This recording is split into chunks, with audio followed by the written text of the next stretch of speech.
biggest competition on the calendar now. Too many good riders out there and the level is really high. Taking a sky, getting good height and a big board off. But look at that, really kicking the foot out.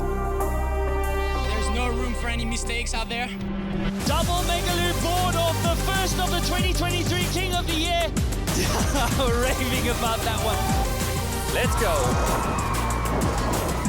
Oh, multiple spins there. Oh, you can hear the screams from the beach. A lot of new faces, a lot of new tricks.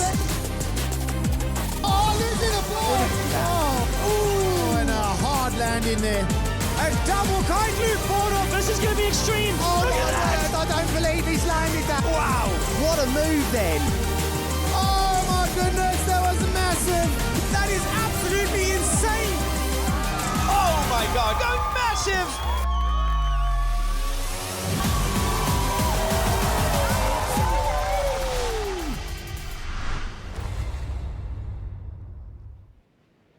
Good afternoon, ladies and gentlemen, and all of you from around the globe to the 2024 Red Bull King of the Air, the world's most prestigious big air kitesurfing event. And with me today in the commentary box, 16 King of the Air appearances between these two absolute legends, Ruben Lenton and Lewis Cratton. Gents, wind starting to fill in. How's it going? It's feeling good that the wind is finally starting to kick in. We see that the tablecloth forming over the Table Mountain, and that's just what we're looking for. The waves are not that massive today, but we are going to kick off with some epic action shortly. It's been a difficult day for the riders. They've been on the beach, especially the women, for the first time. They've been on hold. Conditions do sound like they've picked up a bit. We can hear it above us in our live stream studio. We've just started to pick up those sounds of it rocking a bit. They are the classic sounds that we're used to hearing, Colin. I think we're in for some action. 24 of the world's best big air riders have gathered here in the mother city of Cape Town, here at Kite Beach, also known as the kitesurfing mecca of the world. Look at that shot as you see the famous southeaster cloud peeling over Table Mountain. Lewis, quickly, what does that cloud mean? What does that shot right there mean for the viewers across the world? It tells us that the wind is in. You know, that's a famous sign there, that tablecloth. Everybody knows about it. And what's great there is it looks like it's backed a bit more southeast. There's a lone kiter out there, but we're on. All right, so there you are. As you see it, ladies and gentlemen, the wind is starting to fill in, and the Red Bull King of the Air making such an impact on the world of kiteboarding and the innovations that we've seen, the advancements that we've seen, but not just with innovations throughout the year building up to this historic event, but we do have some history for the first time at the 2024 Red Bull King of the Air. Sit back, relax, and see what's in store for this event.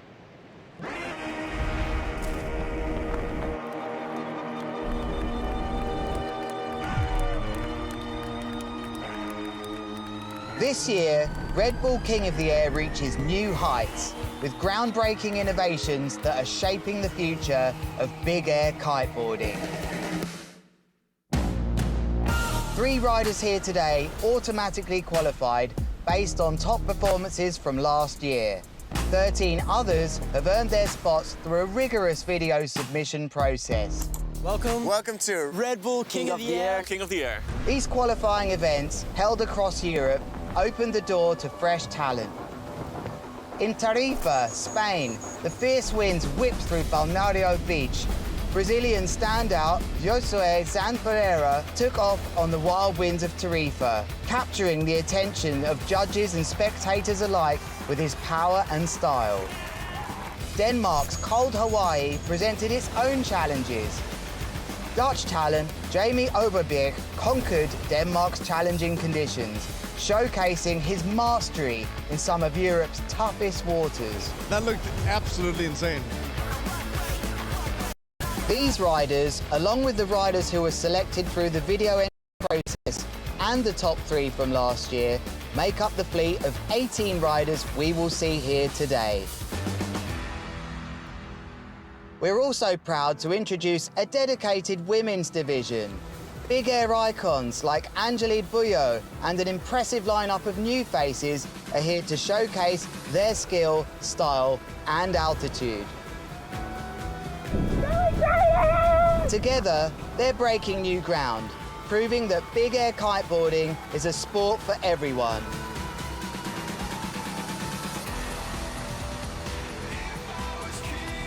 With over 11 years of history, Red Bull King of the Air remains the ultimate test of big air kiteboarding.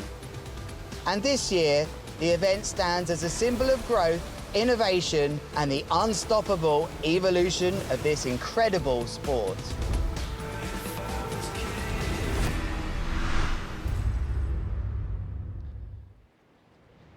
History indeed there, ladies and gentlemen, for the first ever women's division here at the 2024 Red Bull King of the Air. James, what does it mean?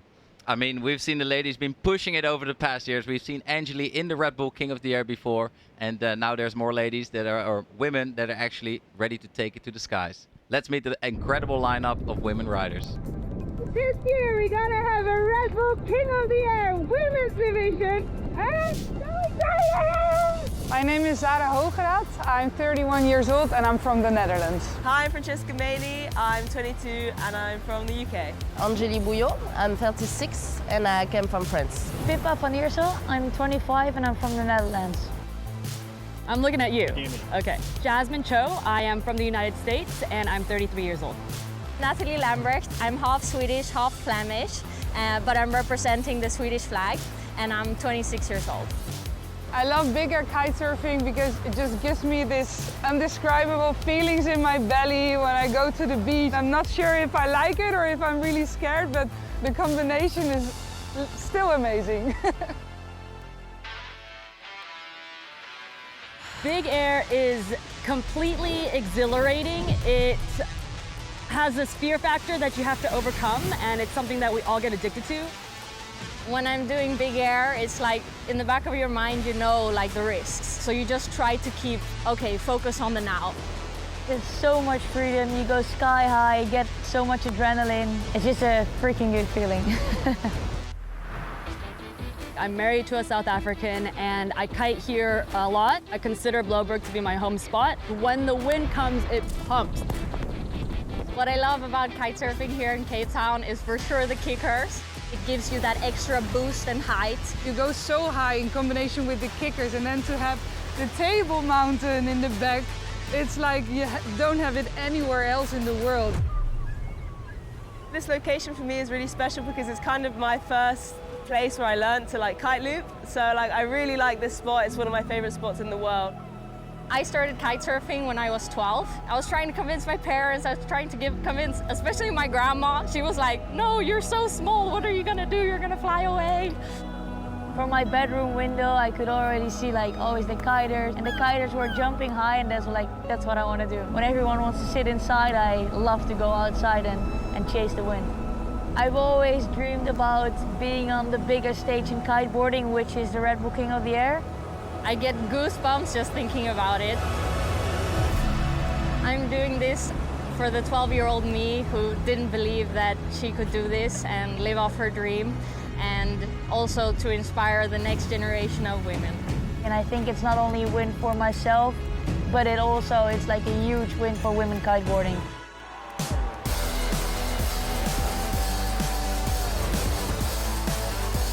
The crowd, I think, expect a big show. Do some crazy move on the water with the girls. This is the top 6 girls in big air in kitesurfing, so they are all incredibly strong competition for me. This year, the Red Bull King of the Air is going to be mind-blowing. Pure magic. Insane. It's gonna be wild. The Red Bull King of the Air is gonna blow your hats off. Wow, Ruben, that was a very moving piece. You know, I've got 2 daughters, you've got a daughter yourself. Just to see how excited they are, that was very special. But who is in this first heat, Ruben?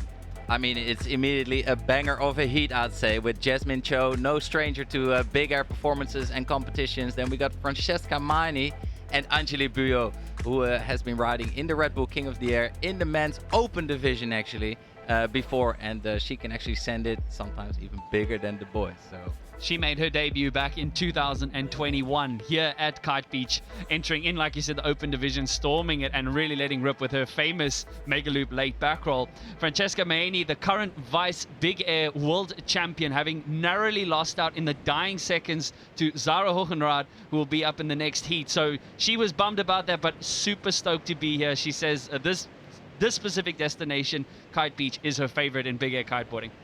I'll tell you something though, Jasmine Cho, she really is my dark horse, if you like. And just look here, she's got that cap on. She's connected to her partner here, Michael McDonald, on the beach, offering her advice and tips as she's out on the water. They're communicating live, which is, I don't think we've seen that much before here, but she has had some unbelievable results this year. Maybe not got through to the finals or taken a win, but she's had heat wins against the likes of Dara Hugenrad, Pippa van Ursel. She can cut it with the big names, and she's one of those riders that if she's in the mood, you're in trouble.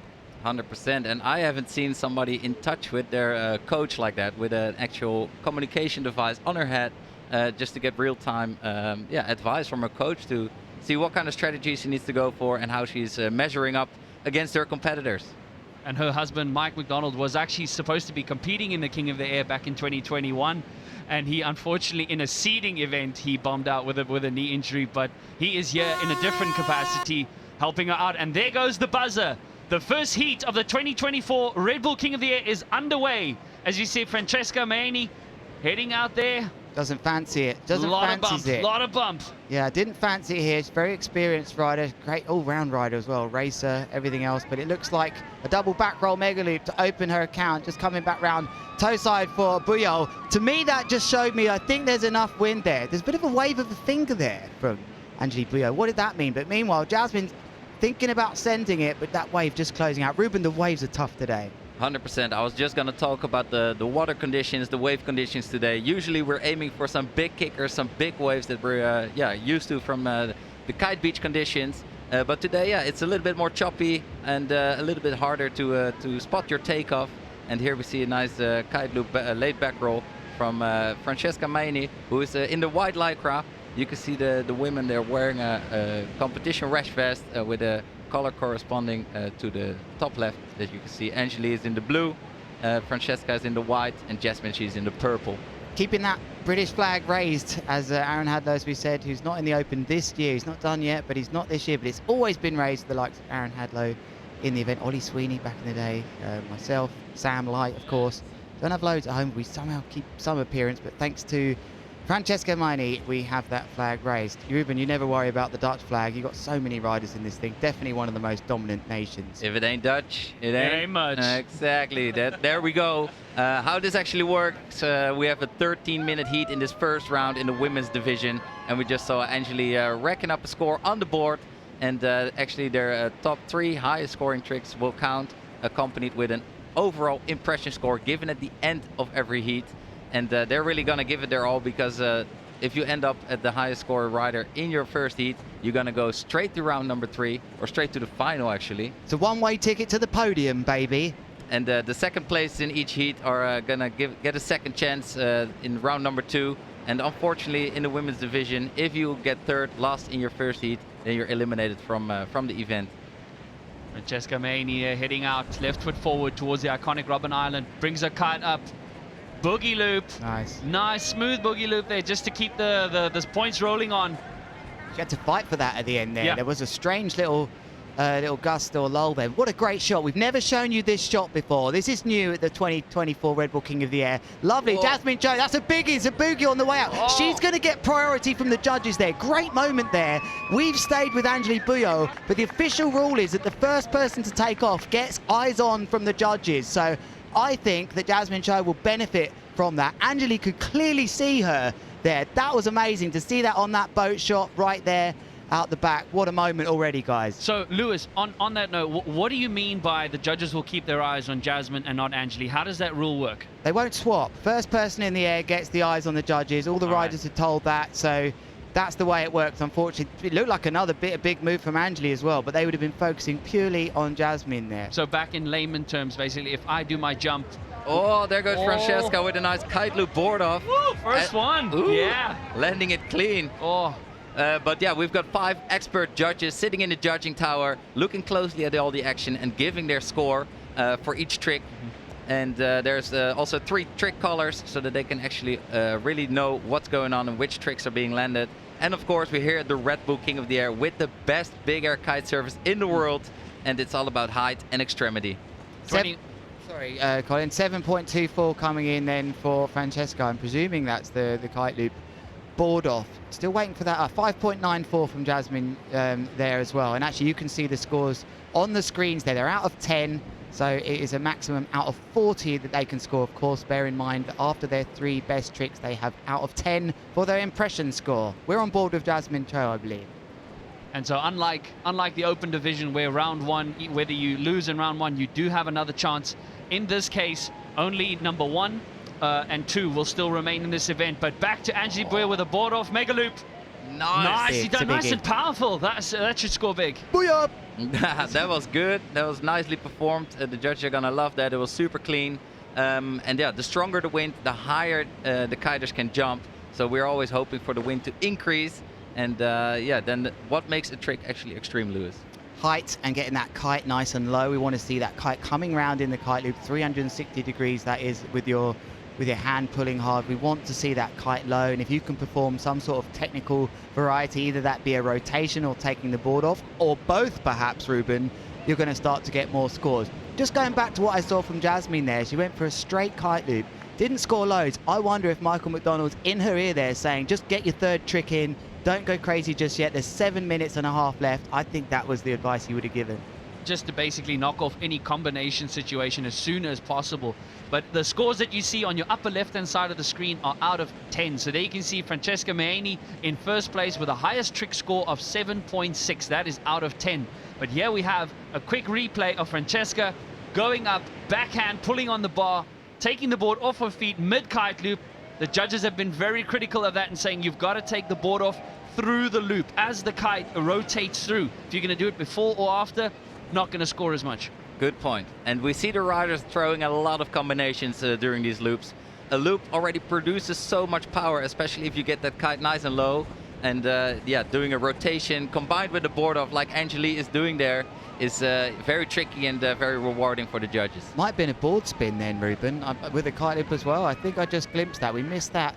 Yeah, but that could be a big scorer. So let's be straight here. Jasmine Cho is in a bit of trouble here. I wonder what advice she'll be getting off the beach. She's got to relax. There's 6 minutes and a half, but the other 2 seem to be getting away from her. Here could be that replay of Angelique Bouillot. I believe this could possibly have been a kite loop with a board spin. Oh no, it's back roll mega loop. Wow, this is going to be, with a board off, this is going to score quite well, Ruben. We don't often see that every day. This is tight, James. This is very tight. Look at these scores dropping for Meini and Bouillot.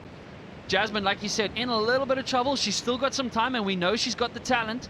But Francesca will slow down and head back in. A lot of bump on the water, not as big a kickers as what we are used to. And so these girls, or these women, are going to have to negotiate as best as they can. There we see the next heat coming up. That looks like Pippa van Herschel from the Netherlands getting ready for her heat in heat number 2. But again, thank you all of you for joining us. Thank you for your patience in waiting with us in this day as we've been waiting for the wind to fill in. It is here. The 2024 Red Bull King of the Air is underway. Once again, I'm Colin Heckrott. With me in the booth, Ruben Lenton and Lewis Crathen, household names in the world of kiteboarding. Gents, it's a pleasure to be here with you.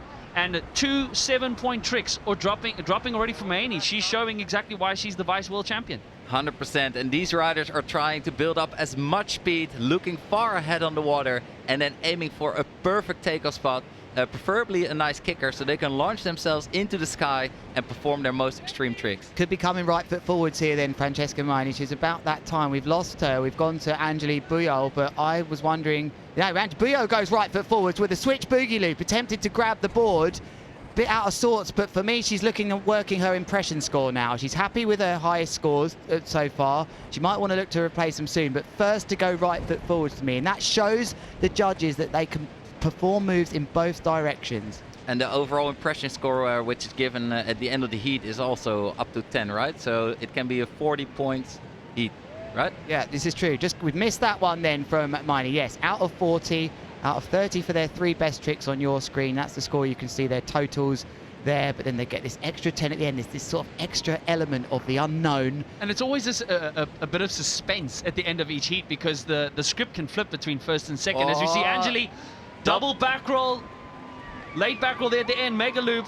Oh, beautifully done. She's going trick for trick for trick. Nice high trick count as we see Jasmine there attempting what looked like a mega loop board off. Oh, and going down, she's going to lose precious time dragging back up to her board. That's what you call body dragging. Something you do when you learn to kite, but it does show you that you can get back to your board. but all precious times in an event, gents, in a heat. It's going to be hard for her to turn this round now. For these two here, they're just trying to up their scores a bit, and that one's bailed from Angie. So Manny is in the hot seat here because you do want to go. I mean, if you possibly can get straight through to the final, you won't have to go through that stress heat. But the main thing here for these riders, they can't come in third.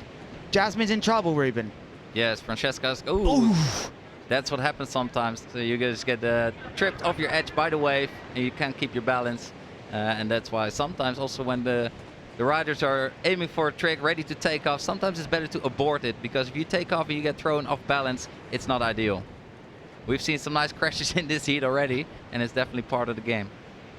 All right, here we see Jasmine coming back in. She has got her board back up and running again. Just over 3 minutes left on the upper left-hand side of your screen. Got another one. Oh, yeah, sorry to interrupt. She grabbed, so she grabbed another board. The riders board. have been told that, I mean, she was too quick to get to her board there. I felt there was no way she could have body dragged back. All she did is got out, got another board, but they've been instructed to remove the board that's in the zone so someone doesn't land on it. Otherwise, they just keep coming back for a new board every time. So that's what she's done there. But it appears to me that actually that's a quicker way to do it.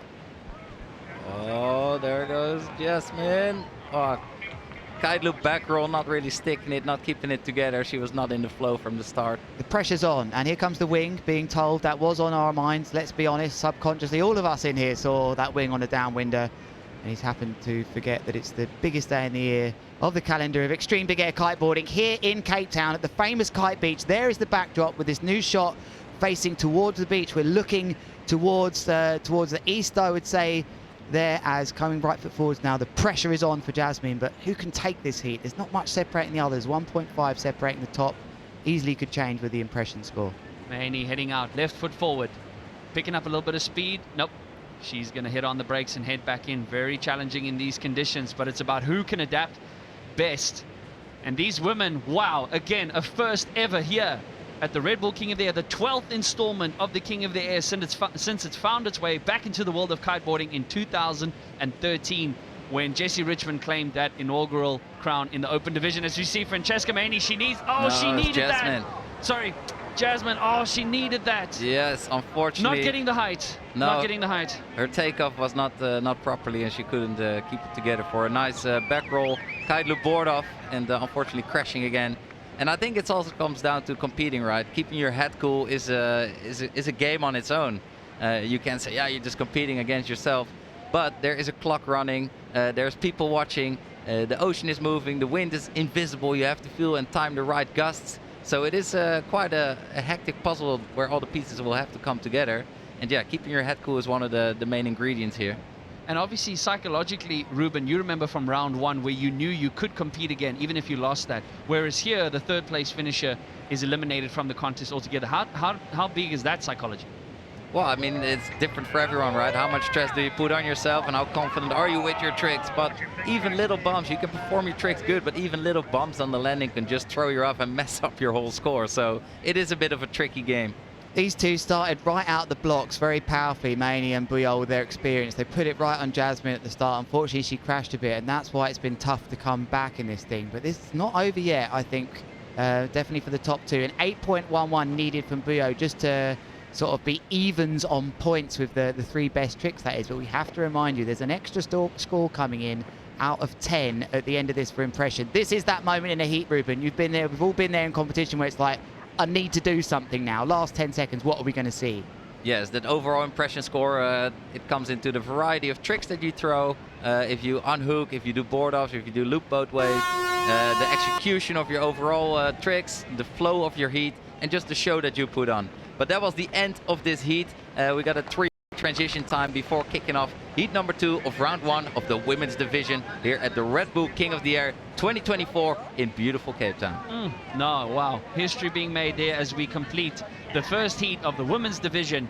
Fantastic effort there by them, really putting their bodies on the line with some of those crashes to entertain you viewers at home from all around the world. Once again, a warm and windy welcome as you see the wind filling in very nicely. Once again, thank you for your patience as we've been waiting for the wind. But highlights, Ruben. What a busy heat. 7-point tricks already dropping. Busy. I mean, Angeli definitely not scared of some strong wind and some heights. Even the women, they go above 20 meters, even 30 meters I've seen them jump. Maybe not today yet, as the wind hasn't filled in properly, but there was Francesca with another banger of a move. And here, a kite loop board off from Angeli. And Francesca, I think she's coming out on top, even with that impression score that we're still waiting for. I think she rode a phenomenal heat, showed different tricks, and yeah, definitely claiming her spot in the women's final. I've just taken a look here at the moves. They're all online for you as well, the live scoring. And what I can see here is Francesca Maini did have a contra loop in her moves. Didn't see that for Angeli when I'm looking at these tricks that I can see here. I think that's going to work in her favor for the impression score as well. So for me, I think she looks like she's going to have that position in the final. She's going to be stoked. And there drops the first result of the 2024 Red Bull King of the Air. Francesca Maini taking first place. Lewis, spot on, gents. Look at that red overall impression score of 8.26. That was the score that we were waiting for at the end of the heat, stomping a win at her first ever Red Bull King of the Air with a 30.18 over a 27.14. Great effort there by Jasmine as well, but unfortunately she will have to see if she can fight her way back next year. But Francesca Maini will move straight through to the finals, and Angeli Bouillot will have another chance in heat number 3 later on, also to find a spot in the final. What an opening exchange! Really, really good, and putting 3 scores on the board in the 7s. Very, very nicely ridden from Francesca. Her first Red Bull King of the Air heat in the women's division. And I'm very impressed by the riding already. And they have a nice strategy. They landed some good moves. We did see some crashes, but that's just all part of the game. Okay then, heat number 2 coming up. Cool, there's some big names in this one. Pippa van Ursel has so close to a world title this year, and she ended up getting dumped out earlier on in that one in Gran Canaria, so had to settle for the top 5. Zara Hugenrad, she was the lady that took it out, and she was our world champion. She's the current 2024 world champion. And Natalie Lambrecht, another big name in kiteboarding in big air. She's been out with a bit of an injury for a while, guys, and actually she hasn't had much time to train for this. I was speaking to her parents earlier that were telling me she's quite excited. She knows what it takes to get to the podium. Very, very good freestyler, as are the other riders, especially Pippa van Ursel. So this is going to be a toughie. 100%, and these are some incredible competitors. They have all ridden big air competitions before, and are very well controlled with their tricks. So I'm very curious to see what this heat is going to bring. It's definitely going to bring some nice loops with board offs and rotations. These women have got a massive bag of tricks, let's say that. Yeah, massive bag of tricks. Zara Hugenrad in the dying seconds at Gran Canaria, taking that world title, stealing it almost, if you will, from Francesca Maini with a massive double boogie loop that she did at the end of the heat. So a lot of competition experience, especially from Pippa, from a freestyle background, a lot of freestyle experience from Pippa. But we are now going to head into, in the next few seconds, into heat number 2 of the historic women's division in the 2024 Red Bull King of the Air. Here we see Pippa coming in on the inside, right foot forward. Oh, and she vanishes out of the screen. What a miss that was. But Zara there in the white rash vest, Pippa in the purple, and Natalie in the blue. Maybe we can get a nice replay of that first jump of Pippa to see how she opened her heat. But I think Zara has got some big moves lined up for us. Natalie Lambrecht in the blue. Hugenrad's going to go next for me. Here she doesn't get the takeoff she wanted there. Van Ursel, I expect her to work both sides. Very good at switch riding, very technical. She's really got an understanding of how to work that impression score as well. Hugenrad for me just goes bigger and more extreme sometimes. She's not going to have the comfort of being able to put a double loop in, which is very one of her signatures. She's bringing that into it. I know we spoke about Francesca as well doing that, but here's Zara. A bit more height on this one. Nice and safe. Mega loop delayed back roll. That's a nice sort of move. I think that's a standard 5, something around there for me. I don't like to get too involved in the judging, but I'm going to put it out there. Let's do it, bro. Come on, let's do it, man. I think that's a solid 5. Nice replay here. This looks like the replay from Pippa as she goes. Right foot forward, coming in towards the crowd who have been building throughout the day. A nice little pre-pop there while she goes through this kite loop late back roll. Similar score as I just mentioned. Oh no, she looked like she crashed it. That looked like a bit of a butt check. I don't think she was in full control of that kite by the end of that move. She might get a big 0. How does that actually work, Lewis, with the landings? What are the judges scoring and not scoring? She's got to ride out with power and control. This is nice and controlled. Double back roll, mega loop, lots of control. Just couldn't take it though. Was that a butt check or a crash? Bit of both. I think it was a butt check. So butt basically, crash. if you land with your board first on the water and then bump your bum, so to speak, The judges will count it, maybe shave off a half a point, as we see Pippa van Eersel from the Netherlands. Boogie loop, if I saw correctly. Yeah, she looks like she's utilising longer lines then here to me than Zara. Another boogie loop here from Zara, which is a very controversial feeling move, Lewis. It's you're diving forward, pulling the kite in a backwards loop, and then you come out of that, and then the kite just catches you. It is a great feeling. I thought a contra loop was controversial. That too. A contra loop is when the riders jump in the sky and don't pull their kite loop with their backhand, but actually with their front hand. That's called a contra loop, which allows them to go a little bit higher and add some more variation and technicality into the tricks due to the kite angle, which is slightly less than in a normal loop. 5.06, I think that was for the mega loop delayed rolls. We see another move. That's a nice one from Zara Hugengrad. Hugengrad right foot forwards this time, as look at run him on the beach there. The support for her is this. I love this shot. It really shows a lot about the way the riders hustle the location and looks to me right foot forwards that Pippa now on the inside might. Here she goes. There's the pre-pop, searching for somewhere to take off, but we've got a replay. Devastated with the replay, but look at here. Zara goes with a mega loop, laid back roll on the inside. It's very, as she crashed that. Kana. And that's why they were running up the beach, Ruben. They were giving her a new ball. We saw that core team support running up the beach. That's a very quick response. I mean, literally sprinting with flag and all, representing the brand as they fly. So excellent support. All of these riders have caddies, even coaches on the beach, giving them advice, giving them the scores and saying, listen, you can slow down, you need to speed up a bit, you need to do something more innovative, more technical, more height, lower kite loop angle. A lot of opinions and a lot of advice coming from the caddies from the beach, and oftentimes proving to be super valuable. What a heat we've got so far then. Look at this, 0.48 at the moment, separating all of these three riders with 9 minutes to go. This is a close one. That crash, can she react positively to it, Zara? Nice double back roll kite loop from Pippa with an added rotation and landing this one. Yes, she's stoked on that. She liked it. The first women's division fist pump we've ever seen. Yeah, there'll be many more of those. Nice. She liked it. She's comfortable. To me, that was really a demonstration of control. She wasn't fighting against her equipment. And like I said, I think she's out on longer lines than the others. Perhaps Natalie's on 24s as well. Maybe 23s I'm going to go. No, take off there. Ruben, she had to abort. Abortion. Yeah, terrible takeoff there. She just hit the lip of that wave, which wasn't really there, and couldn't take off. So here's another boogie loop from Zara, but very low and also crashing it. How the riders can actually go vertical. They're looking for a vertical takeoff, and that's by edging into the wind. And as soon as you mess up that takeoff, your whole flow of your jump and at least the height are just not there. And then it's better to just abort and don't fly downwind too much, so that you have more space to jump later on. But look how quickly that score also changed now, with Pippa boasting a 17.68. Scores on the upper left-hand side of your screen as we have just under 8 minutes left. Nice Natalie height. getting some nice vertical height on that jump. Mega loop board off. Can she get underneath? She just needed an extra couple of meters there, Colin. Sorry, Colin, to snap in there. She just was craving a little bit more hang time for that move. Pippa van Eersel, a mega loop with delayed back roll. She's going to need a boogie loop soon, Ruben. I can't see that on her scores here yet. She's got a kite loop back roll, contra loop inverted front roll, and a kite loop triple back roll. We're going to see Pippa go for a boogie loop soon, I'm sure of it. This was left foot forward though from Pippa, and the kite angle wasn't that critical. But here goes Zara on a massive boogie loop.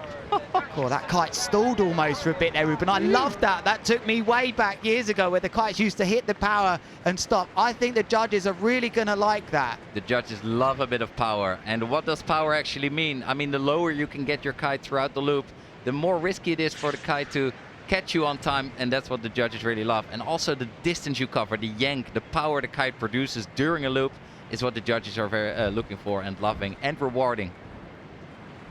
There we go. There's a boogie loop, not with quite the same power from Natalie. And I think the difference there, something that really affects the power of these riders in extremity, is the length of the lines. I think that the tactics Pippa has gone for here, I'm sure she's on 24-meter lines. That kite's a bit further away, but she's getting a bit more height. Natalie's somewhere in the middle on 23s, if I had a guess. But I think that Zara's on the shortest lines of all of them, because I think she's getting that kite low. It's not as far away from her. So there's a lot of tactics going on here. Pippa stalling on the loop, extending that board away from her body. Can she get underneath it in time? That's the difficulty in these conditions. Could be trouble there. I think that kite's falling out the sky. Did look a little bit like falling out, but I think she's going to let her catch the wind just at the end. But Oh, that was I just love the commitment there. Fully extending the board away from her body, extending her legs out, showing the judges that she's in control, but unfortunately not in control, as she couldn't get the board back on her feet as she headed back down towards the water. And the clock is ticking. Only less than 6 minutes left in this heat for the 3 women in heat number 2 of round 1 of the women's division here at the Red Bull King of the Air, to put some good scores on the map, on the board. And that's not going to do it for Zara. Remember that there will be an overall impression score given at the end of each heat in favor of how you executed your tricks, how you made your heat flow, if you jumped left foot forward, right foot forward, if you did loops both ways. It all is getting taken into account in that overall impression score. Right, unless I've missed something too much, looking deep into the scores here, there's one to be confirmed actually for Zara. She also needs a contra loop maybe to help with her impression. That's pulling the front hand. It's a different style of Kai loop. We're looking at her here then. What's she going to throw here for us? She's currently just down in second, but it's not much in it there. What size kite do you think she's riding? A 9? I don't know. I think people would take an 8. She's comfortable on her 8. I see her training on it. Meanwhile, this is a huge mega loop board off. Can she stick it? Oh, she just had no wind there, Ruben. It just disappeared from Natalie. Bit of a dropout there, and yeah, that would have been a great score. It was a nice high vertical jump, some good loop, and a nice board off going. But unfortunately, she crashed that, so the judges are not gonna reward her for that. What was that? That was support. Pure support as the public make their way to the beach here on this beautiful windy day, as we see Zara stalling on the loop, mega loop, late back roll, nice and control, just keeping the scoreboard ticking and making her way up to a 17.64. Once again, it's very close between first and second place, as you guys said. Remember that 4th overall impression score, and remember these scores that you see on the top left-hand corner of your screen, 6.4, 6.05, 5.4, these are out of 10. So with the scores as you see them, you can score a maximum of 30 and then maximum of 40 when that last overall impression score gets added. Great shot there from the drone as we see Zara heading out towards the iconic Robin Island. Look at that cloth just peeling over. Once again, welcome. We are in heat number 2 of the 2024 Red Bull King of the Air in the historic women's division. I think another note of history to be made here as well. Natalie Lambrecht, the first time Sweden has ever been represented here at the King of the Air since it started. And here we see Pippa. She's going for it again this time. This time she should stick it. She's odds on there. Woo! Oh no, too early to celebrate. Devastation. A devastation celebration. Oh, no. Look at that, ladies and gentlemen. Just shows you how important the landing is. Like that.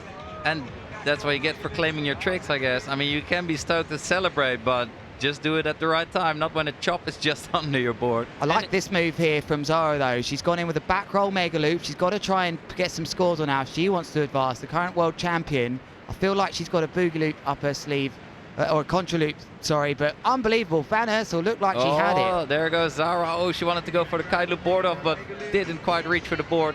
And remember, the winner of this heat will continue straight to the women's final. And the number 2 is going to get another chance in round number 2. Unfortunately, the rider with the low scores is eliminated from the event.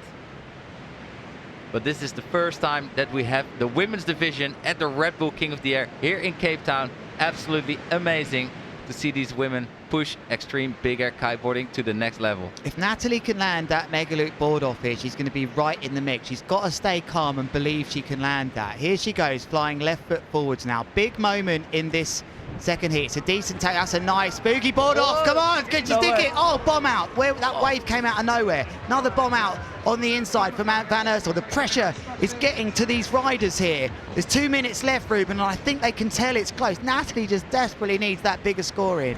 Action satisfaction. There was some hectic stuff going on there. We saw some nice moves there from Natalie. Unfortunately, crashing it again, and then Pippa came in with another bomb. So yeah, those are not scored. And a 7.01 that Natalie now needs to take the lead. There you can see on the left-hand side, top left-hand side of your screen, current world champion. There's the contra loop.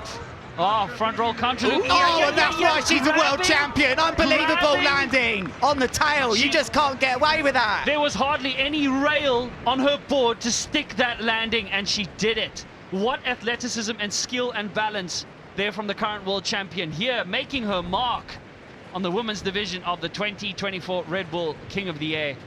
Unbelievable. Oi, Pippa She gets can't a bit of a reply. speed How do you wobble. reply to that? What she's just seen was unbelievable. How can you compose yourself?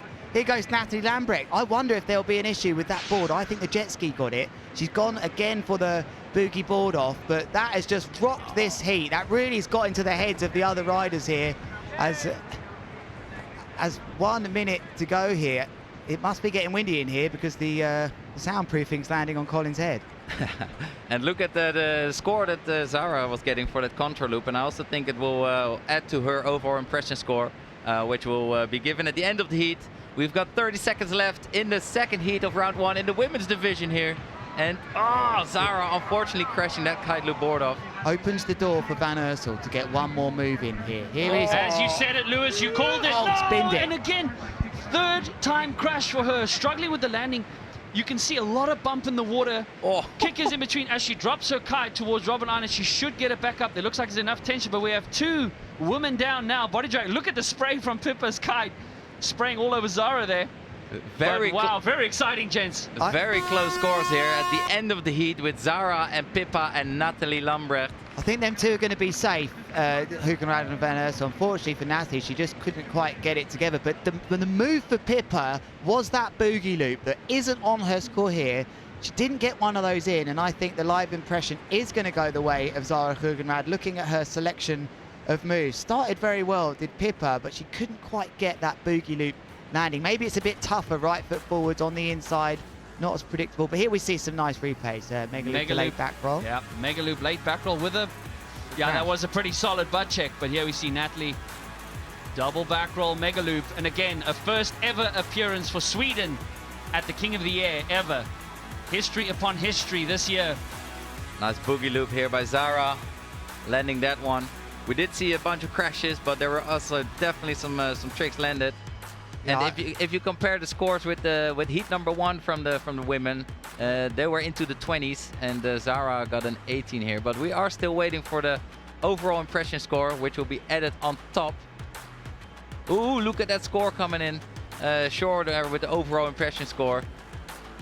But we'll bring you that shortly when it's confirmed. But meanwhile, I can't wait to see this landing on the tail. It'll be a real tale for her family to tell one day. A whale tail? Nice kite loop board up there from Pippa. She was not holding back. She was definitely opening up, but she had some unlucky landings. And like we said, the water is very choppy, so the landings can be very unpredictable. That was that boogie contra. Oh, there it is, fighting it out, that landing. And I think that was the moment. That just turned things upside down a bit as far as the others couldn't react to that. So lots of action in those first 2 heats, Colin. Unbelievable. And again, just these small margins that we are seeing are having a more and more impact and a bigger effect as each year goes on in the world's most prestigious big air kiteboarding event.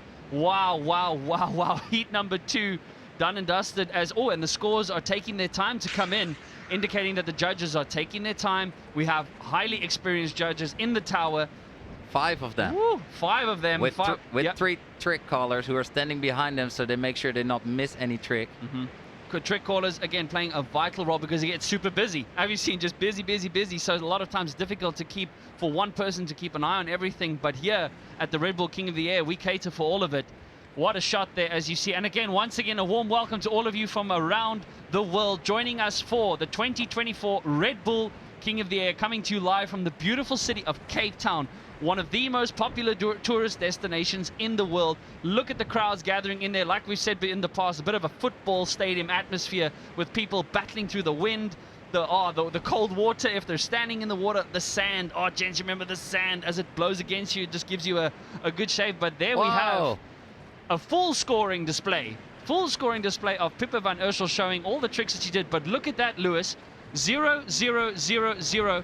6 crashes for Pippa in that heat. Yeah, lots of crashes. And when I look at the impression score here, she had an impression score of 5.9, higher than Zara. And I wonder if Zara will point to those crashes and say, look, I didn't have... Oh, no, she had some herself. But Pippa Van Ursel has taken it to go straight into the final. And she's done so by 0.5, 23.85 to 23.35. That was a close one. What a result for Pippa van Ursel. Very close, especially after a devastating exit when the world title was begging for her early in the year at Gran Canaria. And here she is making her way to the first ever final for the women's division in the Red Bull King of the Year 2024. Yeah, Pippa, very making stoked. history and going through straight to the finals. Must be feeling insane right now. Man, it was a hectic heat. I didn't expect it, but he kept me quite calm, so that was good. But man, so stoked and everyone is watching home. We feel support, everyone at the beach. Thanks for watching. Epic, well done. See you in the finals. Thank you. Over the moon. Could this be the moment? I mean, it was I was there in Gran Canaria. It was a hard moment. Tears, family were there. She was odds on to be the world champion. She's had to get over that, compose herself, and focus on this event, which she has done so by putting the Zara Hugenrad into the semi-finals. Looks like there is some of her pals on the beach. Absolutely stay. It's Francesca, actually, who will join her in the final. I believe those two in the final. They're pretty ecstatic. I mean, it must have been a nervous moment for them. It's not just like they're riding at the Red Bull King of the Air. They're riding for the first time, demonstrating what women can do. It's a big moment. Well, they can definitely do all the tricks better than I can do them. When I see these kite loop board offs, I've recently landed my first some in my trip to Brazil, and it's just such a technical move. And to combine this with a kite loop, taking your board off, and then doing rotations. I cannot even do my rotations yet, Lewis. How are your kite loop board offs going? Yeah, they look really stoked to be into the finals there. Just as good as your unhooked moves these days, probably. Cheers, mate. Unhooking is a thing that I hope to see in the Red Bull King of the Air. Most likely in the men's open division. It's going to be a very risky move. But look at Pippa. She's been frothing on this moment, riding her first Red Bull King of the Air women's division and going straight to the final. That must be feeling epic. The Netherlands claiming their first ever position here in the final, the women's division 2024. Shout out to all the support team at home, because yeah, this is not a job that I can do by myself. I have my whole team. Bruce, I know you're watching, my family is watching. Thanks everyone for supporting. I think I gotta take a deep breath, because I took some crashes, but so happy to be in the final. Like, I'm also super stoked with the conditions. In the beginning it was light, but then it picked up as soon as we had the heat. So yeah, so good. Thank you. Can someone take off my harness? Awesome, awesome. As you see there, pure and raw emotion there from Pippa van Ursel. The Netherlands, as I said before, claiming a spot in the first ever women's division of the 2024 Red Bull King of the Air. We have just finished the first two heats of the women's division here. History being made and multiple histories being made here. What a privilege it is to be a part of this event, and what a privilege it is to be bringing to you folks at home from all around the world. Again, welcome and thank you for your patience throughout the day as the wind has been building. Please keep spreading the vibe at hashtag Red Bull King of the Air. Oh, what a shot there in front of you. Devastation there for what looks like That's what sisters Natalie are for. Lambrecht. Wow, what a raw emotion. Ruben, you've been there. Look at that shot. You've been there. Tell the viewers what that feels like, man. I mean, I was in competitions. I just never cared that much. But yeah, to see competitors care that much and really, giving it their all. This is their life passion. They've been training all year to perform here. And if it doesn't go according to plan, or the conditions are not the way of you dreamt of, it's going to be very hard to keep your emotions together. And also when you put a timer on your heat, as soon as you put a time on anything, I think stress starts coexisting and you want everything to be perfect. And then you have some nice tricks, but unfortunate landings with some chops in your way, and you have some more crashes than you hoped for, and then you're out of the event, and that was it. That can happen as well. So there's a big heat coming up shortly, which will be the real knockout one, semi-final really, of the ladies. Ruben, you said you didn't think too much about it. I mean, you were in, as my notes tell me, you were in 3 semi-finals at the Cape Town King of the Air. You converted 2 of them. You know, that's a good rate, 66% and above. You made it onto the podium. These 2 riders here have not got to think, you know, you look surprised at my stats there. Yeah, your stats are confused. I did forget the podiums I made, but... Yeah, but you got there, you know, you got there, and, so, you know, it can be easy. I know it can be easy to be in a semi-final and to get thinking, oh, I've done well here, I've got to the top 4. What does it take for that mindset to go that one step further and deliver a podium result? Well, I think you have to look at riders like Aaron Hadlow, Jesse Richmond, my cousin Kevin Langeray, who took home 3 Red Bull King of the Air titles, and just the fierce mindset and dedication and just winner's mentality all year long. This is what they live for. This is what they breathe. You have to manifest envisioning yourself on the podium and just make sure that all your tricks are on lockdown, but mostly keeping your mental game peaceful, happy, positive, and just nail all your tricks. You just don't want those regrets, you know. I have them. I've been in semis and not converted many of them, you know, and it's something you live with where you think, I should have treated that like a final. What was wrong with me? Regrets we have no use for, Lewis. Don't be so hard on yourself. You had the moment, you lived it, you enjoyed it, you were focused on other things. Life's good, bro. Oh man, there in front of you, the current world champion, Zara Hoegenrad, having been outdone in her first heat by Pippa van Ursel. So already the competition warming up, but it's amazing also to see the companionship and camaraderie amongst all these riders here every year. But what a shot there from our first ever view from a camera on the boat, as stable as ever in those choppy conditions. Amazing technology at work there, and look at the crowds building. As you can see, look at that shot there. You can see the grass that's being protected by the nets. Amazing the preservation work that has been underway here for several years now here at Kite Beach, Bloberg. You might hear those two names. It's basically the same spot. But look at the joy and excitement building here on this beautiful afternoon here on a summer's day in Cape Town, South Africa. Once again, a warm welcome to all of you as we head now into heat number 3 of the historic women's division in the 2024 Red Bull King of the Air. Angelique Bouillot from France up against Zara Hoegenrad from the Netherlands. 7 competitors in this year's event from the Netherlands. Like you said, if it ain't Dutch, this is gonna be a big upset. Like, both of these women are finalists in my eyes. They are some of the most badass riders in the sport, and now they only one spot in the final left. So who's gonna take it, Lewis? It's so easy in this position to think to yourself, I could have done without this. Maybe if I just landed that move in the first round, I'd be just like those 2 women over there in the final. You got to get that out of your head straight away and to start focusing on this. If that starts overtaking in your mind, you're in trouble. You know, you've got your world champion to your right hand side there from the Netherlands, Angelique Bouillot, one of the iconic riders in big air. And I wonder if this experience of competing here before is going to play in favor of Angelique, but I wouldn't want to call this. As far as I'm aware, this is a straight 50-50. I mean, they had a small break. They were able to reset themselves a little bit and amp themselves up for the next heat. And this is showtime. They're getting ready for another 10 minutes heat to put 3 highest scoring tricks on the board, and of course work that overall impression score throughout the whole heat. And it's gonna kick off in about 20 seconds. We will see a green flag for Angelique and Zara to battle it out, and they're gonna leave it all on the water. one thing that is really special in this year's event for a first ever is customized rash vests for each of the riders with their names and the flags of their country on. So Red Bull, again, we're just going the extra mile for each of these riders. But there we go. The buzzer is underway as both riders hit the water at pretty much the exact same time. There in front of you in the blue vest, Zara Hoegenrad, current world champion. Angelique Bouillot, as far as scores are going into this heat, does have a higher score in her previous heat of 27 compared to 23 from Zara. So the momentum does seem to be on Angelique's side.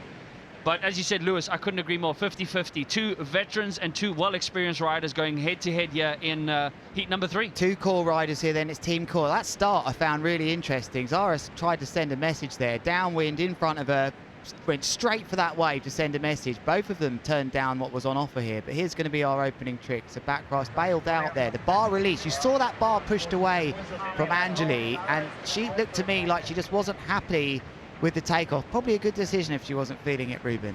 100%. It's better to abort and not lose much height that you need, and then abort it. Also, the foot slipped out on takeoff, and then you're just not in control. So very well handled by Zara to just send her kite down, very controlled, and go back and set herself up for her next trick. Tentative start to this semi-final. I think we missed a trick there in the beginning from Angelique, to be honest. She landed something already. I'm not sure how big it was, or if there was a score on the board for her already. Was it a biggie? This might be. Oh, is that a bird? Is that a plane? I don't think Angelique's made a good decision jumping there. Had to bail out in the end, but that was too much. I mean, there's a great example of how the judges would have been fixed to the rider that jumped first. That was Zara Hugenrad. I think sometimes you just see such a good takeoff, it's hard to change that mentality. So Angelique Buyot went for it anyway, probably saw in front of her Zara, you know, maybe it was a lot to take in, and then eventually bailed out and crashed. So it's 1-0 for me to Zara here. Definitely. I think if I look at Angelique's takeoff, it was just as Zara landed. So with only 2 riders in the water, it is a little bit easier maybe for the judges to see it. But it also depends on where the riders are, upwind or downwind. Look at that shot. And both Zara... One of the most beautiful places in the world. And both Zara and Angelique, they love strong wind. Like the stronger the wind, the better they perform. And the higher they jump. And here we saw Angelique stomping another trick. Not sure what it was. And there goes Zara on a massive boogie loop. Oh, stalling on the rotation. Ruben, you like that one. Oh, nice and inverted. She really dove into that, put her legs up, and yeah, got the kite around nicely. Good technique that. You got to block it out on that move. Ruben, you invented that move. And for me, and that move for me is something that if you get sent into a second rotation involuntary or you keep going, you haven't got the core tension right. It's got to be blocked out halfway around, bar in. Good example of that. So welcome back again then to Cape Town. It's Kite Beach, the mecca of kiteboarding. In the studio here with Colin Heckrut, Ruben Lenton and myself, Lewis Crathen. You have joined us, or maybe you've been with us all along today in this epic day of action which has delivered the goods in Cape Town. There is the lovely shot of Table Mountain and the tablecloth. And coming into the beach, Zara Hugenrad. I wonder if there's a word. There's Keelflucht. Will be competing. We've missed another one here. And a landing from Angelique Buyot. Looked like a board-breaking landing, Ruben. You stomped it. That's what we like. And Zara's heading out. The competitors, they are riding out. They are scanning the water far ahead, looking for that kicker, which Zara just didn't time too well over here. Unlucky. Didn't feel it. Kicker timing is everything today, gents. Very crucial, and it's so hard to read the water. Sometimes it's a bit steeper. The wave will curl up a little bit faster than expected, and it can just close on you whilst you're taking off and just throw you off balance and mess up your whole move. Let's be clear, guys. These conditions, these waves aren't your usual ones. That looks a bit kinder from this shot up here, but it usually does looking down aerial. This is a challenge for these riders today, but they're professionals. They're the best in the world. And they should be up for it. They've got to make decisions very quickly, Ruben, as to if not to take off. There's a nice little kicker on the inside here for Zara. A nice vertical takeoff. She goes for a boogie contra loop. Very, very nicely pulled with her front hand, with a front rotation, and very clean. Loving the commitment in her rotations, slowing them down, showing the judges I'm in control. It's not like a loose and wrangly, but yeah, back to the action. Commitment is everything. Here goes Angelique with a nice kite loop board off and landing it clean. She needed that. She did. Big moment in this heat. Look at those scores. This is close. Barely half a point separating these two with 5 minutes left for one of these riders in this competition, because they're going to be out. Someone's going to go through. Look, they're changing places pretty quickly here. Both of these women already with a 7-point trick in the purple vest. There goes Angelique again. Up in the air. Board off, mega loop. I don't think she's going to get it back on. It was too much of a yank. And look at the distance she traveled. That you can see away from her board. Away from her board as well. Yeah. The board dropped, but these women, they're flying so far. And how you can read the elements as well is by the white caps on the water. The more white caps you see, the stronger the wind is. So you see all the white caps there in the background. That means that the wind will keep pushing through, probably all the way till sunset, and that's what we need. Hugenrad taking a moment then just to breathe in and try and compose herself. I wonder if Buyot will bother trying to get back to her board here. She's making the decision to do so. Well, she's got back pretty quickly there, actually. She must have kicked it off downwind of her. But Hugenrad could do with sort of, you know, here we taking go. advantage. Oh, good height there. Boogie loop, nice and controlled again. Maybe needs to start thinking about variety, I would say, Zara, just to add to that overall impression score. But I love the height that she's getting. Nice and vertical, but also getting a bit of that horizontal pull. The judges were clear this year. They said they don't want to see just straight up, straight down. They want to see up, horizontal distance travel, and then head down. What I would say, that's a repetition of one of her high scorers. The 6.18 is a boogie loop she's already scored, so she's repeating that move again. I think she's craving a mega loop board off, but she might have just seen Angelique crash like that and be a bit put off by, with 4 minutes left. I think maybe a smaller move in a different direction could have been a good move for her, but she's the world champion for a reason, and she'll likely answer back. But it looks to me like Angelique Buyot, I don't think she's going to bother tricking in there. This is a tight one. Guys, like, this is getting really down to the wire. I'm scared. But 3.5 minutes on the water left in your heat is still quite some time to put tricks on the board. And yeah, it's just all about strategy and what you're going to go for and what you're going to land. And then that overall impression score, which is very crucial, which makes up 25% of your overall score.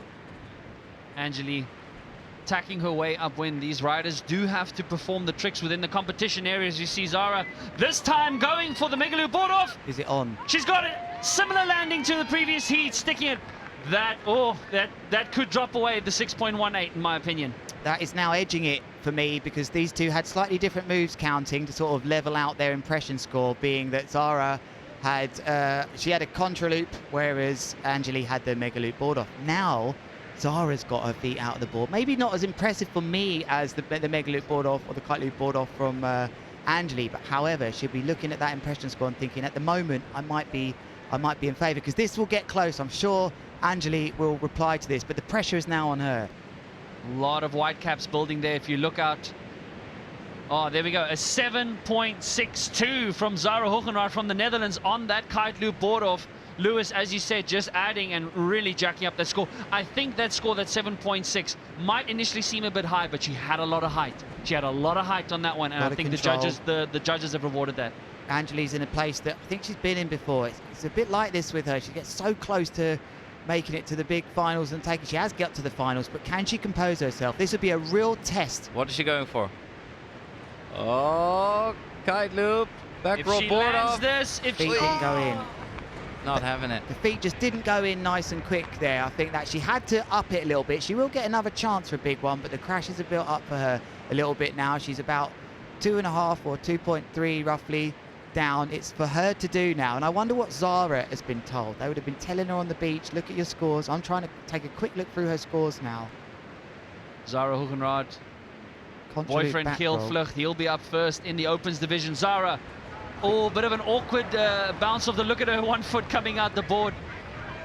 She should be okay with that. Ruben, interesting example there of timing on the kickers. 100%, yeah. Once 1 foot slips out, it's always better to get rid of your board, but you also don't want to be too far distance from your board when you crash, because that takes valuable time, especially in this last minute, to secure your place in the final. Only 1 spot left in that final, and Zara is well favored with her points right now. It got very serious there. Big devastator for Angeli there. His kite slammed down. She just crashed, I think, and the kite went slack. So unfortunately for her, she's got a lot to do here with 40 seconds left. And I wonder, what is Zara thinking about? I think she should be going for some sort of back roll contra loop, maybe something. She's going to come right foot forwards, I believe, guys. I think she can take it easy. I think it's pretty clear that she's 2 points ahead. The overall impression score is going to be pretty similar. She doesn't know that, though.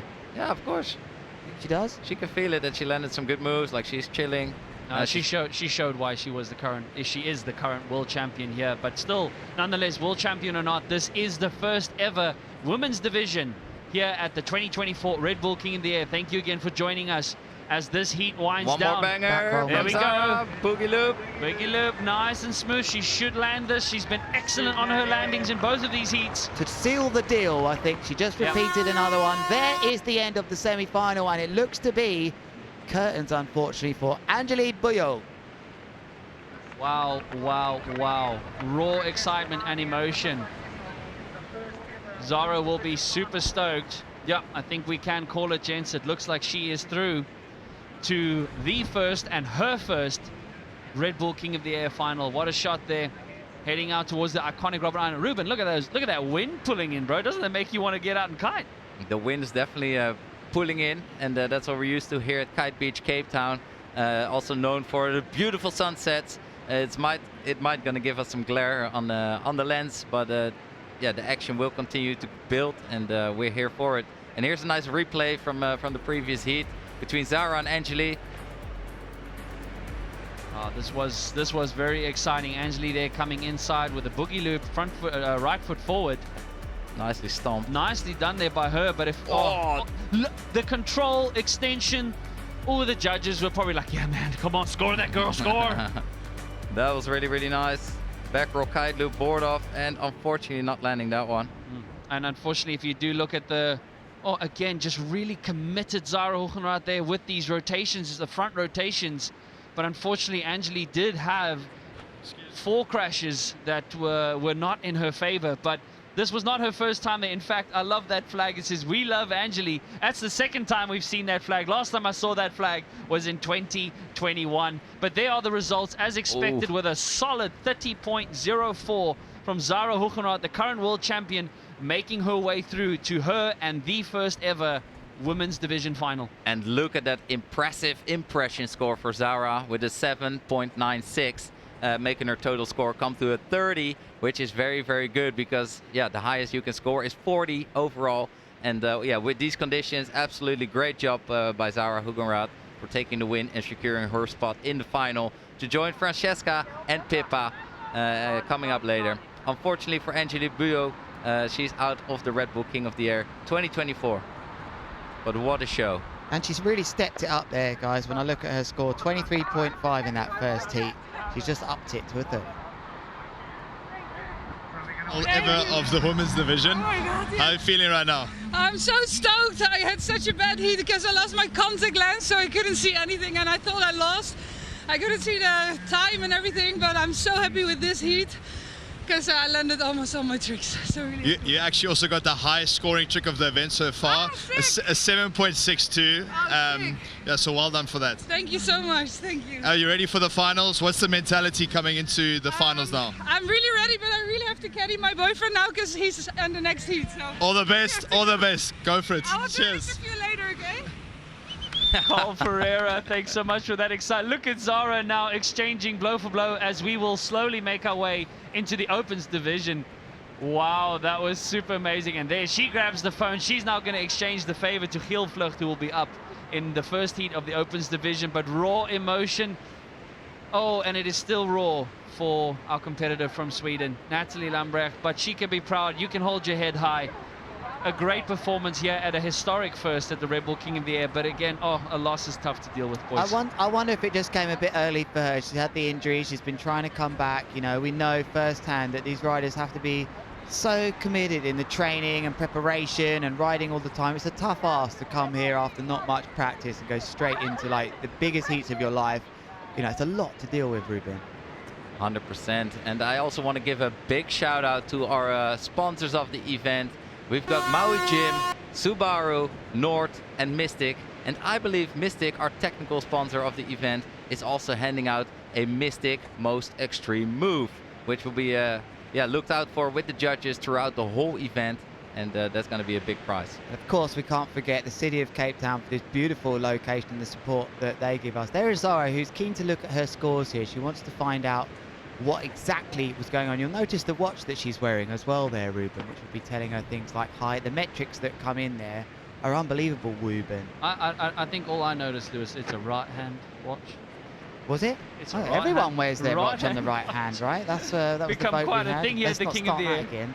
As you see the crowds pulling in here for what is an awesome day of action. Again, thank you so much to all of you for sticking out as we waited for the wind to fill in today. But it is here and we are underway with the world's biggest and most prestigious big air kiteboarding event. Crowds are building. Those of you at home watching from all around the globe, grab a Red Bull, grab a seat and enjoy the biggest and best big air riders go head to head, and we will be bringing you the Opens division shortly, so please stay with us. Oh, on that note, here we go.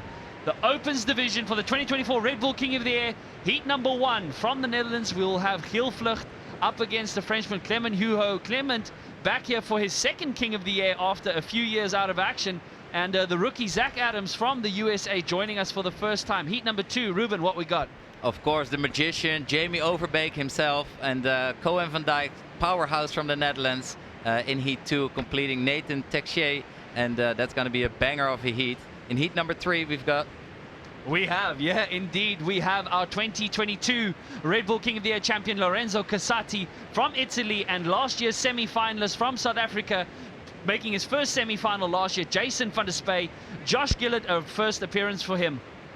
Also Mark Jacobs, Timo Boersma, Charles Brodel, who will be riding a foil for the first time in the Red Bull King of the Air. It's going to be very interesting. Then Edgar Ulrich taking on Lucas Cerruti, Parker Sage, and then Andrea Principi. Andrea Principi, our current king after stomping to a victory, a well-deserved victory last year. And it is mouth-watering action. Stein Mill and Lucas Gramstrup Also, the rookie here, Stein, a second appearance for him. But we now will start heading into heat number 1, which will be Hylvlucht against Clement Heuer and Zach Adams. Giel, this is a 4th King of the Air appearance for him. The Viking, 88 solid kilos there from him.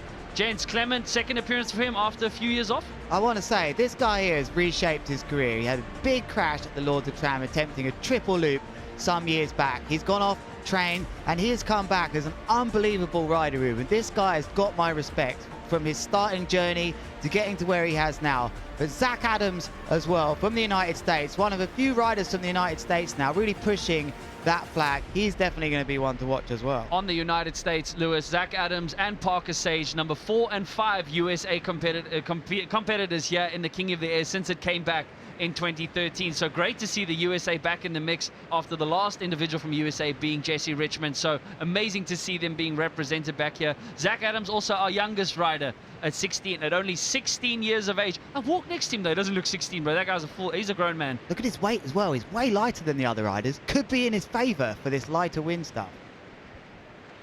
But mouth-watering action as we now head into the first heat of the Opens division. We've been waiting for this all day. The wind has arrived. Look at that scenery in that backdrop there behind you as we now set to, just stay on the edge of your seat. You will hear the buzzer going any second now. So, crowds building. Here we go. Strap in, Opens division. There goes the buzzer in the black vest there in front of you. Clement Heuer from France, with the helmet on just for safety precautions. A lot of time these helmets just to protect you from the board contact to the head. What an epic matchup we've got to kick things off here for the Red Bull King of the Air 2024. Thank you so much for joining us. This is epic action about to unfold on your screens when the riders are taking it to the skies, trying to perform their highest and most extreme moves. Ready to put 3 big scores on the board and an overall impression score throughout the heat. There's Adams here, sorry Collins, Adams here with the double front roll contra loop there is going to stick to open his account. We have to remind you also, things have changed here. We've got 3 riders in the heat now, but there's the famous flag out system where one of these riders will be flagged out of this heat after 8 minutes. You can see the time counting down to the break. There'll be a minute's break where the other 2 will then carry on and go for it to see who can get first or second. So it's the unique flag out system. So in these first 8 minutes, as you see Hylvlucht with a nice double front rotation mega loop. Doobie loop. Nice, the Doobie back on the game. I love it. What a name. Excellent stuff there by him. And this is Hylvlucht. We call him Double G because he was the first rider to pull a double mega loop, which was a gnarly feat and that many people couldn't wrap their head around, but he got to it and now everyone has pushed it to the limit. So interesting to note here, gents, the first 8 minutes, the overall impression score does not count. They take the 2 top scores, the 2 top tricks. Clement here, nice tornado with a contra loop and Big not one. getting underneath his board back in time. But yeah, so only the top 2 tricks will count for the first 8 minutes. After a 1 minute reset, only then does the 3rd and the 4th overall impression score come into play. So slightly different set of scoring techniques here. That is the flag out format, and here goes Hylvlucht with a Doobie loop board off and unfortunately crashing. Tough here. These riders are on 10-meter kites. You know, it's difficult. It's not too crazy windy, but it's more than enough to get going up there. I think we've missed a move here from Zach Adams. I didn't see a kite loop triple front roll tic-tac. Is that something you guys saw? That sounds pretty ridiculous, but amazing. I cannot wait to watch the replay on that one from Zach Adams, one of the most talented young guns on the scene, and definitely been making us watch with our mouths wide open. Here he is then, and like I said, lightest by quite a way in this heat so far, and he looks like he's had a good start. So that's the 6.32 we were referring to a minute ago. He's not going to bother here though, as he didn't get the takeoff that he wanted. So he just lands and rides out to sea. We'll likely turn our attention back to Clement or Hill. Lots of who's that riding in? That looked like Hill working. Hill's not happy, working his kite up and down. That's a classic manoeuvre to the judges to showcase that he doesn't feel he's powered enough. What a moment that was, Ruben. We've all been there, haven't we? A lot of aggression.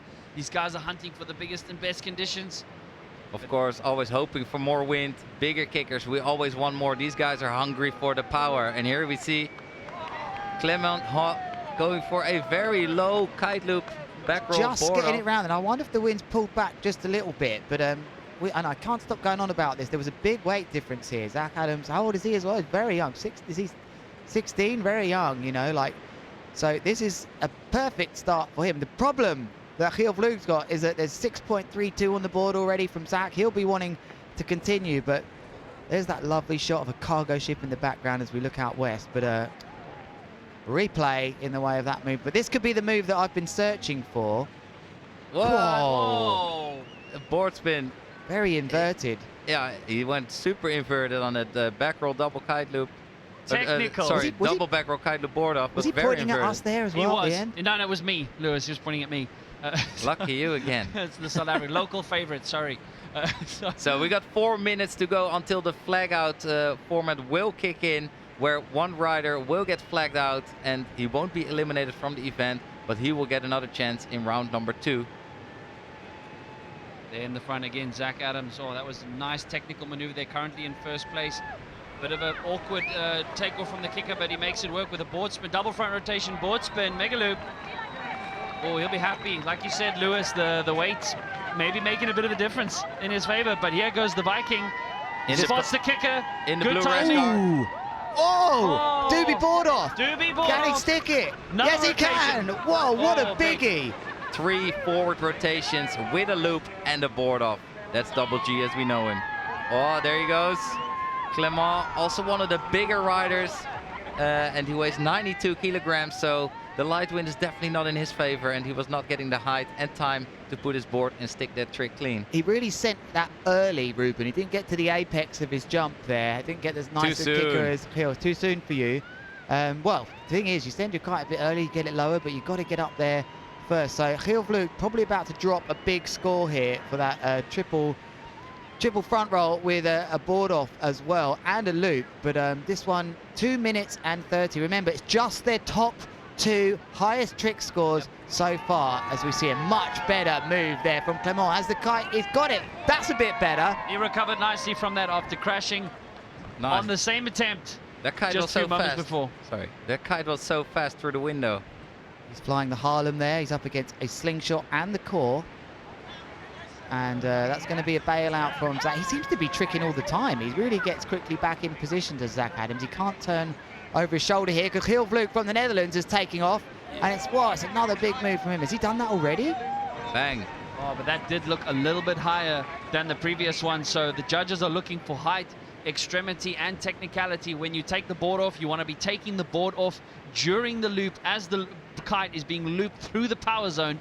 But look at that fantastic shot. There's the judging tower on the right-hand side of the screen. Amazing stuff. Again, thanks, Lewis, for reminding us it is only the top 2 tricks. Zach Adams in the yellow vest. Double back roll, board spin, another rotation. Get that board back on. Oh, how did he Nicely get that done. on? So talented, the riders are getting on. They're working the contra loops now. But really, the reason why Giel has repeated that move is because simply it is the best 2 scoring tricks for now. And pressure doesn't come into it. That is why Giel repeated that front roll with the mega loop just then. But Zach Adams, what a talent to put that board on right at the end there, Ruben. He sometimes dips the feet in and puts the board back on as well. Just before the landing, he did it so fast. I mean, the riders are riding with their foot straps a little bit more loose. They got like a nice handle on their board, so they can take the board off quick and put it back on really fast. But this was something else.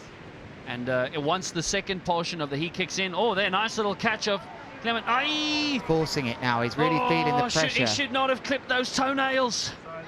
It's tough now for Clement because he's in that position where it's hard. He's got to force it. He's being told on the beach now, look, you've got to push it. Your 2 high scores are putting you down in 3rd place at the moment. The other 2 will go at it again. If things stay as they are, when that timer gets down to 0, they have a minute break and then they will go at it again to add 1 more trick.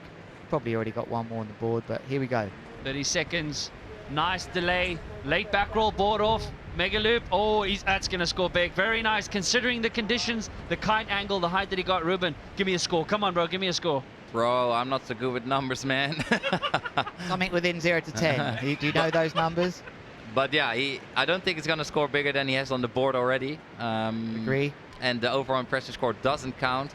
But the scores will stay after this short break coming right up. Now you will see 1 flag on the beach coming down.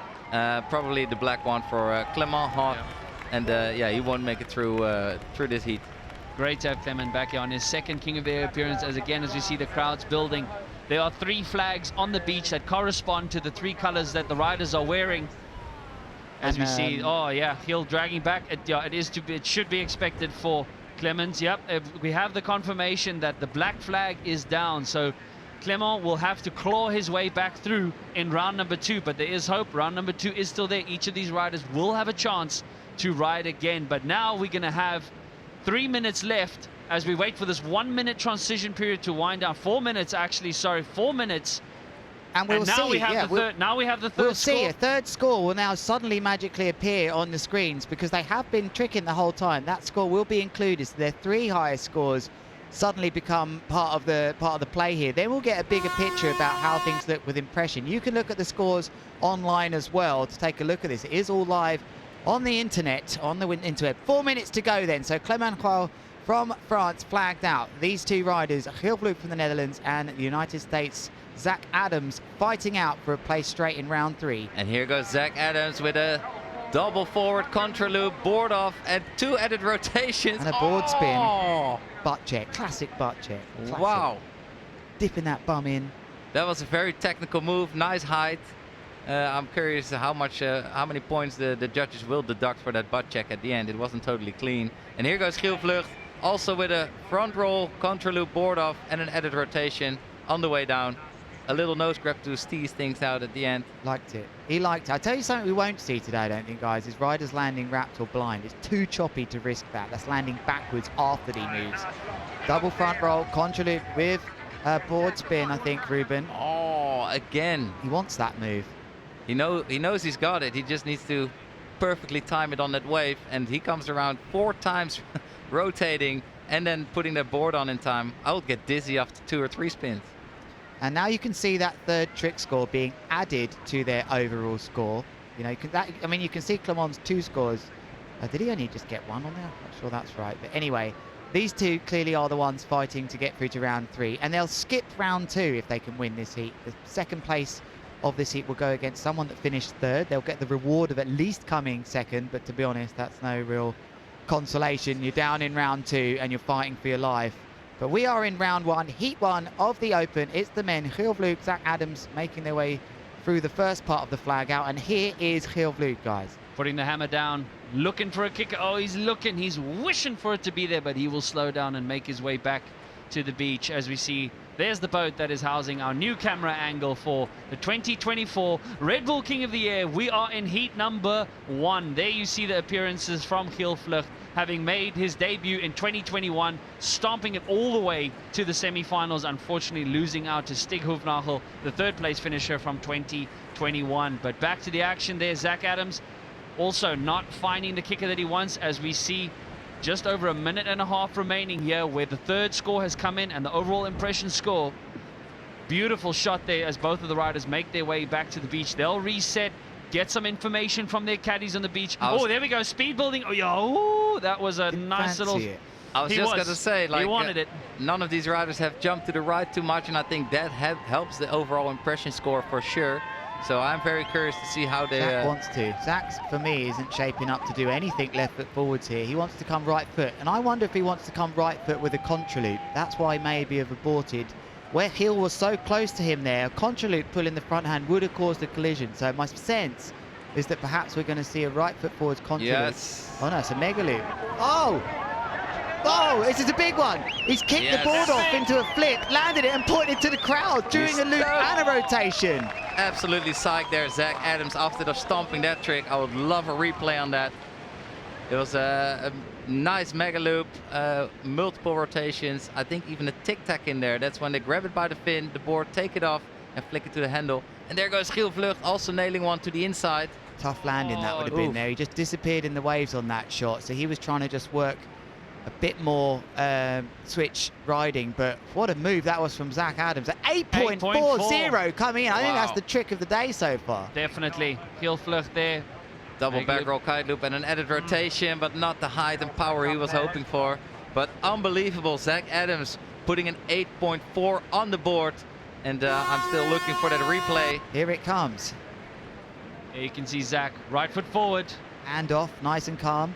Sends it, goes into that very inverted move that he has. Flips it board after that back roll multiple times, Ruben. Look at that control. That is definitely a first. We've never had more than one rotation of the board flip here at the King of the Air. That's a first, boys. It was not a board spin, it was a board flip. They fully chucked the board into the air, letting it up to the wind. It can fly away, it's hard to catch. And then he's spinning twice, catching it and putting it back on. Let's dive into some highlights gents, here. Heat 1 of the Open Division done and dusted. Lewis. I mean, Kilflute's done such a lot of experience, but this rider here, Zach Adams, getting lots of height, including lots of board spins, rotation. He looks so in control. I mean, Hill, if it goes the way of Zach, which one feels it might do, Hill's going to look back at this and think, what the hell happened here? Zach just went into another gear. I mean, great landing from both of these riders. They started to really put a lot more landings in than crashes. That was the move that caught our attention. Look how comfortable he is rotating at the end after that double flip as well. Ruben. Double back roll, mega loop, a double board flip. That's pretty sick. It's just, he puts the board on so quick and his rotations are so inverted. It's absolutely incredible. Here, look at that board spin. 4 rotations. Unfortunately, not getting that landing super clean. Little butt check there, but unbelievable riding from Zach Adams here. Look at those flags now. They're really starting to go. That's a good shot of the flags there, corresponding to the vests that the riders are wearing, and they're the confirmation with a stomping 8.2 overall impression score from Zach Adams, giving him a total of 29.52. 8.4 is definitely the highest score that we have seen in a while, I would say, here in round number 1. 8.4 individual trick score. Hilfluch there, a comfortable win there for the rookie. Zach Adams will make his way through to round 3. Hilfluch, along with Clement, will fight their way back in round number 2. So still plenty of kiteboarding left, and the spectators just building more and more and more. Gents, 2024, it's underway. It is underway. Just interesting, I'm looking at the heat ladder here. Hilfluch will go up against third, that's last place in heat number 3. Lorenzo Casati, Jason van der Spey and Josh Gillett, 2 South Africans in there. Maybe one of them end up there with the performances of Lorenzo Casati recently, so he's going to have some hard work to do in heat 11. He will get the benefit though of being 5th in order of that round 2, so hopefully the wind is built for him. I think he does like a bit more strong wind, but tough deal for him. He just came up against someone ripping with no fear. And what a day here for the Red Bull King of the Air 2024. We've been waiting all day for the wind to fill in, and let's hear from the riders. Competitor in this year's Kota, you've just won your heat and gone straight through to round 3. How you feeling, buddy? I'm feeling fucking... Can I swear? Oh, God damn it. I'm feeling so epic, man. I mean, it's blowing finally. We're in like the nicest place on goddamn earth. And I shot an epic heat. Look, this is so sick, man. You also scored the highest trick of the event so far with an 8.4. Did you know that? That's pretty cool. That's epic, man. I'm so hyped. Well done, buddy. See you in round 3. Okay, we apologise for the colourful language that you may have heard there, but that was a very excited Zach Adams, who we have to say, really happy to, just stoked to be here. Reminds us of just what it means to these riders to be on the water, Ruben. Absolutely frothing there. He's super happy that the wind finally did come through here at Kite Beach, and he was able to perform some of his most exciting and extreme moves in front of the spectators here. And in the next heat, we also have some heavy weights coming up. Jamie Overbeek from the Netherlands, known as the Magician. Then Koen van Dijk, known for his powerful style of riding. And then Nathan Texier, also a very technical rider. And these are 3 young guns who are taking it to the next level every session they go out. Jamie Overbeek, 2022 podium finisher on his debut. A year where we saw all 3 finalists, rookies in the event, and Jamie, who was not even supposed to be competing that year due to an injury from Ayrton, who had to pull out in the beginning, found his way through all the way to a final. Koen making semi-finals here before, on his debut, knocking out Aaron Hadlow in his first time here. So Koen, a very competitive and aggressive rider. Nathan, tell me a little bit about Nathan, guys. Yeah, up and coming. He's on the duotone team. The other 2, of course, we'll bring in a second, but Nathan is up and coming young rider.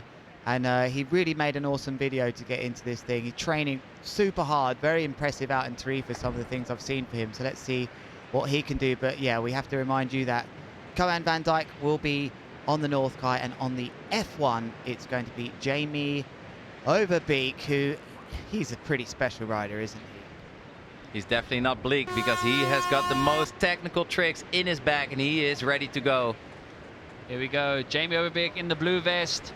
chased out. Oh, he's getting blocked. Whoa. What a block out. Whoa, like Nathan, the Frenchman, throwing it down. It's like, I'm downwind. I'm going to go for this kicker and send it and open the heat nicely with a double back roll contra loop board off. What a technical move. What a fight. What a fight to land that. Oh, that was really... There goes Jamie Overbeek, very controlled. Oh, unfortunately not hitting that kick right. That was interesting. I wonder if that was a passing of the North Kite of Koan van Dijk. It appeared that he was taken off. Then I saw a North Kite flying through. I wonder if there was a quick transition there, Ruben. Interesting tactics that could be at work here, but we are in heat. Gentlemen's number agreement. 2. Gentlemen's agreement. Heat number 2 of the Opens division, as we see Koan mega loop, late back roll, board off with a nice nose grab on the way down, showing full control. Koan opening his account. Nice big height here from Jamie, known for his height and just all the time in the world. So much power, so much style. Double back roll kite loop with a board spin there from Jamie, and yeah, that's what we've known from Koan. The angle that he had on his loop there, the way he took his board off, the way he had the rotations, it was looking solid. It's great to see Koan van Dijk here in his element. You know, you can only go back to the Lords of Tram this year, injured in the commentary booth, saying, you know, I'm injured, like waiting for his time. He's had some good results. Podium at Cold Hawaii. Jumping to the inside here, Nathan Texier with a triple back roll. Nice grab. Kite loop. Nice grab at the end as we switch our attention back to, this is Nathan. What happened there? It's a bit of a mind game. Nathan, the rookie. We have 6 new riders this year in the Opens division. Great to see the talent coming through. Lewis, you may... Oh, let's keep back to the action before we get to stats again as Jamie... Yeehaw! Oh, this guy makes it look good. What a steez master. On his F1 kite, feeling very happy, confident. Definitely always jumping one of the highest on the field. And yeah, always so technical with his tricks. He has got that special little flick just before he takes off. You can see him whip his hair back or look up to the sky and then really get that angle to edge into the wind and get as much pressure against his kite to get the vertical takeoff going. And it was the contra loop. That's the real technical one. The contra loop with the back roll and rotations and board off. That for me is one of the most technical ones of these riders. They can't go the biggest on it. But meanwhile, Koan van Dijk going into a doobie. Board off, nice control, and an extra rotation at the end for his troubles. Nicely controlled, he'll be happy with that. No, Koan, who will definitely have a bit of a psychological warfare to wage because he was knocked out in round 2 last year by Andrea Principi, so he'll be doing everything he can to avoid round number 2 as we see Nathan not a controlled, not a lot of height on that trick either, not going to score, definitely not going to score big. No, the judges are loving the clean riding.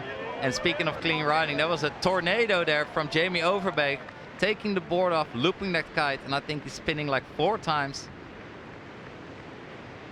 Nice shot there from Koan. Going out, making his way back in again, even though he went all the way to the semi-finals in his debut of 2022. Last year, he was knocked out in round number 2. So he'll be doing everything he can to try and avoid it. But Jamie Overbeek making it very difficult for him with 3 6-point tricks there. It'll be interesting though because we are only looking at the top 2. We are still waiting for that 1-minute transition period. But top 2 tricks are going to count, and only later we'll see who's flagged out. And there's the support again building on the beach. There's our commentary box in the back. I just caught the corner of the roof. Was there someone dancing on the roof? No.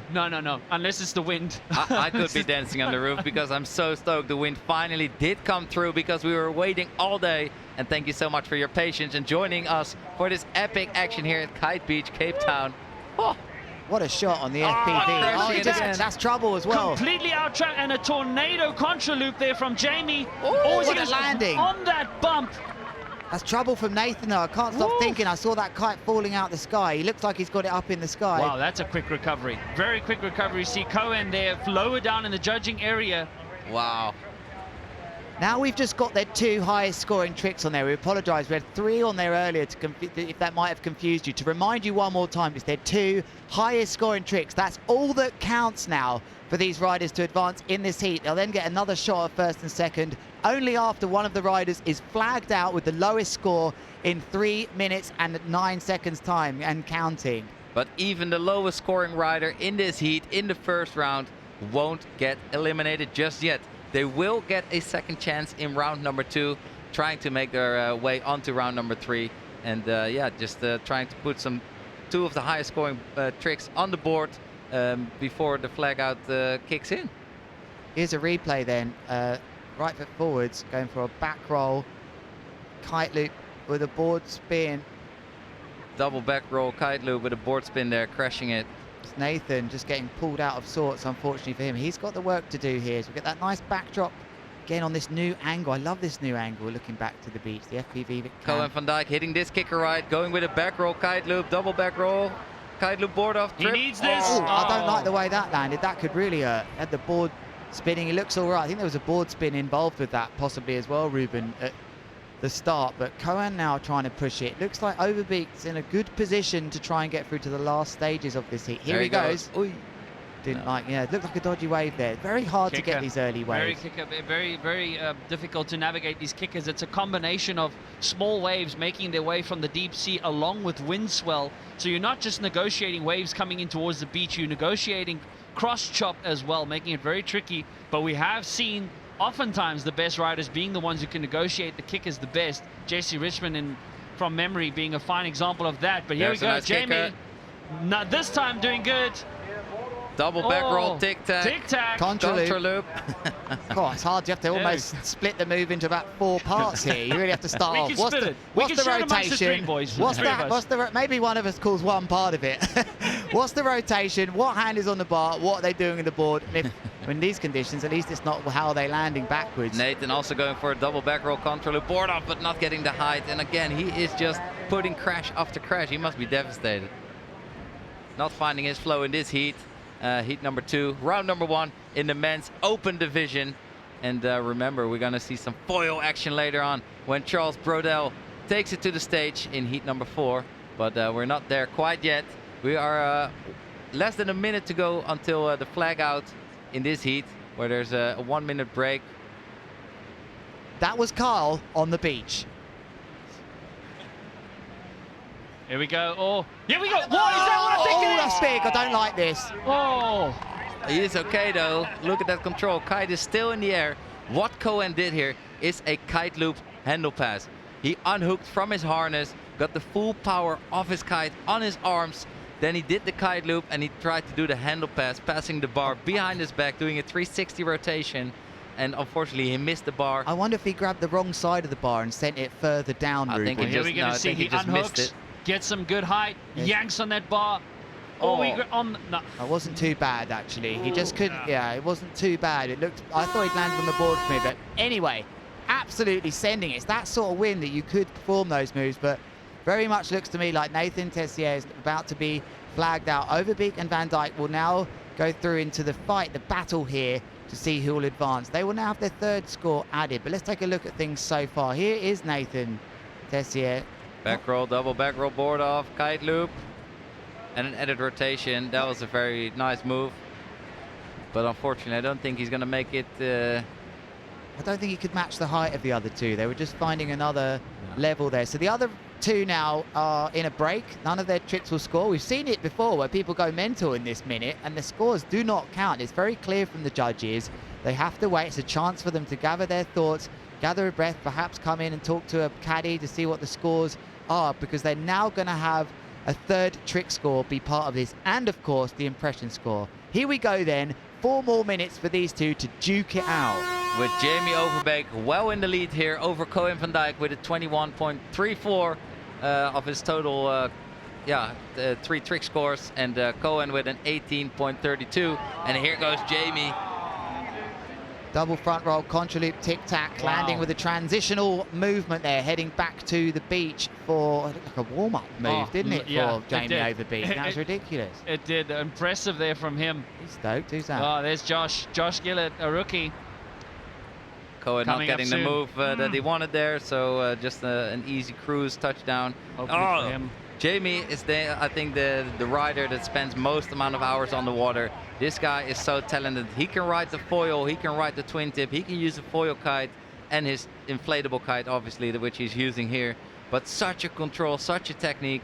I think he's one of the highest flyers in our sport. Jamie Overbeek. Nice Back to Cohen. Nice takeoff there. Board off, mega loop.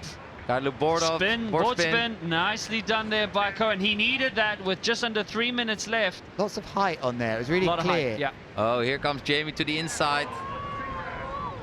Sticking it clean. Jamie, last year in round number 1, really struggled with his takeoffs. He had to claw through from round number 2, but it looks like he's learned from his mistake. And then basically only flunked it on one takeoff so far. Jamie hasn't crashed here, guys. I'm looking at the scores online. You can too at home on the live stream. You can access the live stream on the Red Bull website. Just search for King of the Air. He has done 8 moves in a row, crashed nothing. That is going to be definitely on the minds of the judges when they dish out this extra score, a 4th score out of 10 for impression of the heat. Look at that. Look at all those scores coming in. All right, a back roll 1.3. He bailed a move, but he didn't crash it. That would be mentally very good for him. And again, in the instance with Cohen Van Dijk, who crashed on that, what was a kite loop handle pass, one also wonders what is going through his mind after a heavy hit like that. He did come down pretty hard, but Jamie again. But that was very clever from Cohen, because he knows that he differentiates himself opposed to Jamie Overbeek with unhooking, because Jamie doesn't really do handle passes. So Cohen knows what he needs in order to advance over Jamie Overbeek if he will. I wonder if we see that again, but I mean that. Yeah, here Cohen we go. for sure. No, yeah, I mean we call him Big C for a reason. Big Cohen handle pass. Well, I call some of my mates Big him. C at home. Jamie. I mean, not the biggest kicker, but he makes it work. Oh, this guy. Oh, he's having a very good round 1. One of the most consistent riders in the field for sure. Big C for Contraloop Kings. You know who you are. Contraloop Kings. Are you talking about Yannick? He's on the beach somewhere, mate. He's not in the event. Oh, nice shot this from the judges. Wow, who's managed to get in there? Look at that view they get. Lovely shot of the scene on the beach as right foot forwards. Someone training, but oh, there he goes again, unhooked. Here it he's is. Looking He's going to hit it. Oh, tomahawk straight down. So oh, and a crash. Yeah, he's really putting his body on the line here, and it looks to me that crash to me suggests that it's going to be Overbeek that's going to take this as Overbeek right foot. Ruben, you've got 2 riders here from the Netherlands. Booyah. There's always someone from the Netherlands in these heats, it's crazy. They've got 5 riders, the most appearance from anybody in this competition. I think 7 Dutchies in the event. Sorry, 5 in the men open, sorry. Exactly.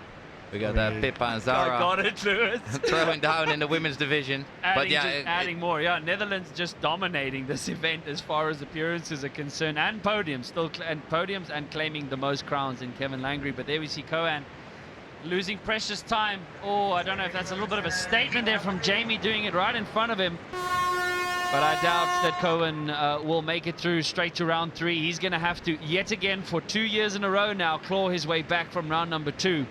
And he'll have that in the back of his mind. But wow, gents, heat number 2 done and dusted. If you've just joined us again, welcome to the 2024 Red Bull King of the Air, coming to you live from the beautiful city of Cape Town. Here are some highlights from heat number 2 in the open division. Mega loop back roll with a board spin as well then from Jamie. Oh, Cohen hitting that kicker full speed with a nice double back roll board of kite loop. Wow, what a landing.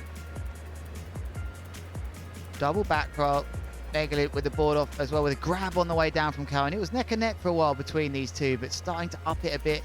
The triple front roll tic-tac board off with a contra loop from Jamie Overbeek. He started to go from gear to gear. Look at that rotation, front roll rotation with the contra loop into tornado. How many spins was that, Ruben? I'm dizzy. 4. 5 maybe. 1. Board spin. 2. Nice. That's another move that was on the right-hand side. What a phenomenal riding from these riders. Thanks for the show. And Jamie Overbeek with a nice impression score, an 8.24, very well deserved, but with a total heat score of 29.58. It's a big one. I mean, he left a very good impression on me, and clearly he left a good impression on the judges. 100%. And in the next heat, we've also got some big players. I think we all got big players in this event. Obviously, 24 of the best big air kite surfers in this event, 18 in the men's open division and 6 in the women's division. And we're going to be on our way in round 1 with heat number 3, Lorenzo Cassati, Jason van der Spuy and Josh Gillett coming right up. 6:32 local time here in South Africa. We have been, believe it or not, at the event site over 13 hours. That's right, some have been here for 15 when they had their 3 a.m. call time. We were in the box at 5:30, strict today. There were fines imposed if we were late. Can you believe that, Ruben? No, you can't, because I made it up. But they were strict with us. Get here, because we might be on one of those days. But there is Jamie Overbeek, who has been waiting around all day in the athletes area. He looks pretty happy with himself, and so he should be. And gone straight through to round 3. How are you feeling? I'm feeling super good. I wasn't full power, but I landed like all my tricks. So yeah, I'm super happy. Really good riding, man, and we'll see you in round 3. Thank you, bro. Short but sweet. Ruben, that was a quick interview. Yes, I mean, Jamie knows what he's capable of. Like I said, he spends the most amount of hours on the water training. He is just so in love with this sport. This is his biggest passion in life, his energy, emotion outlet. And you can just see that he is so in control of his tricks.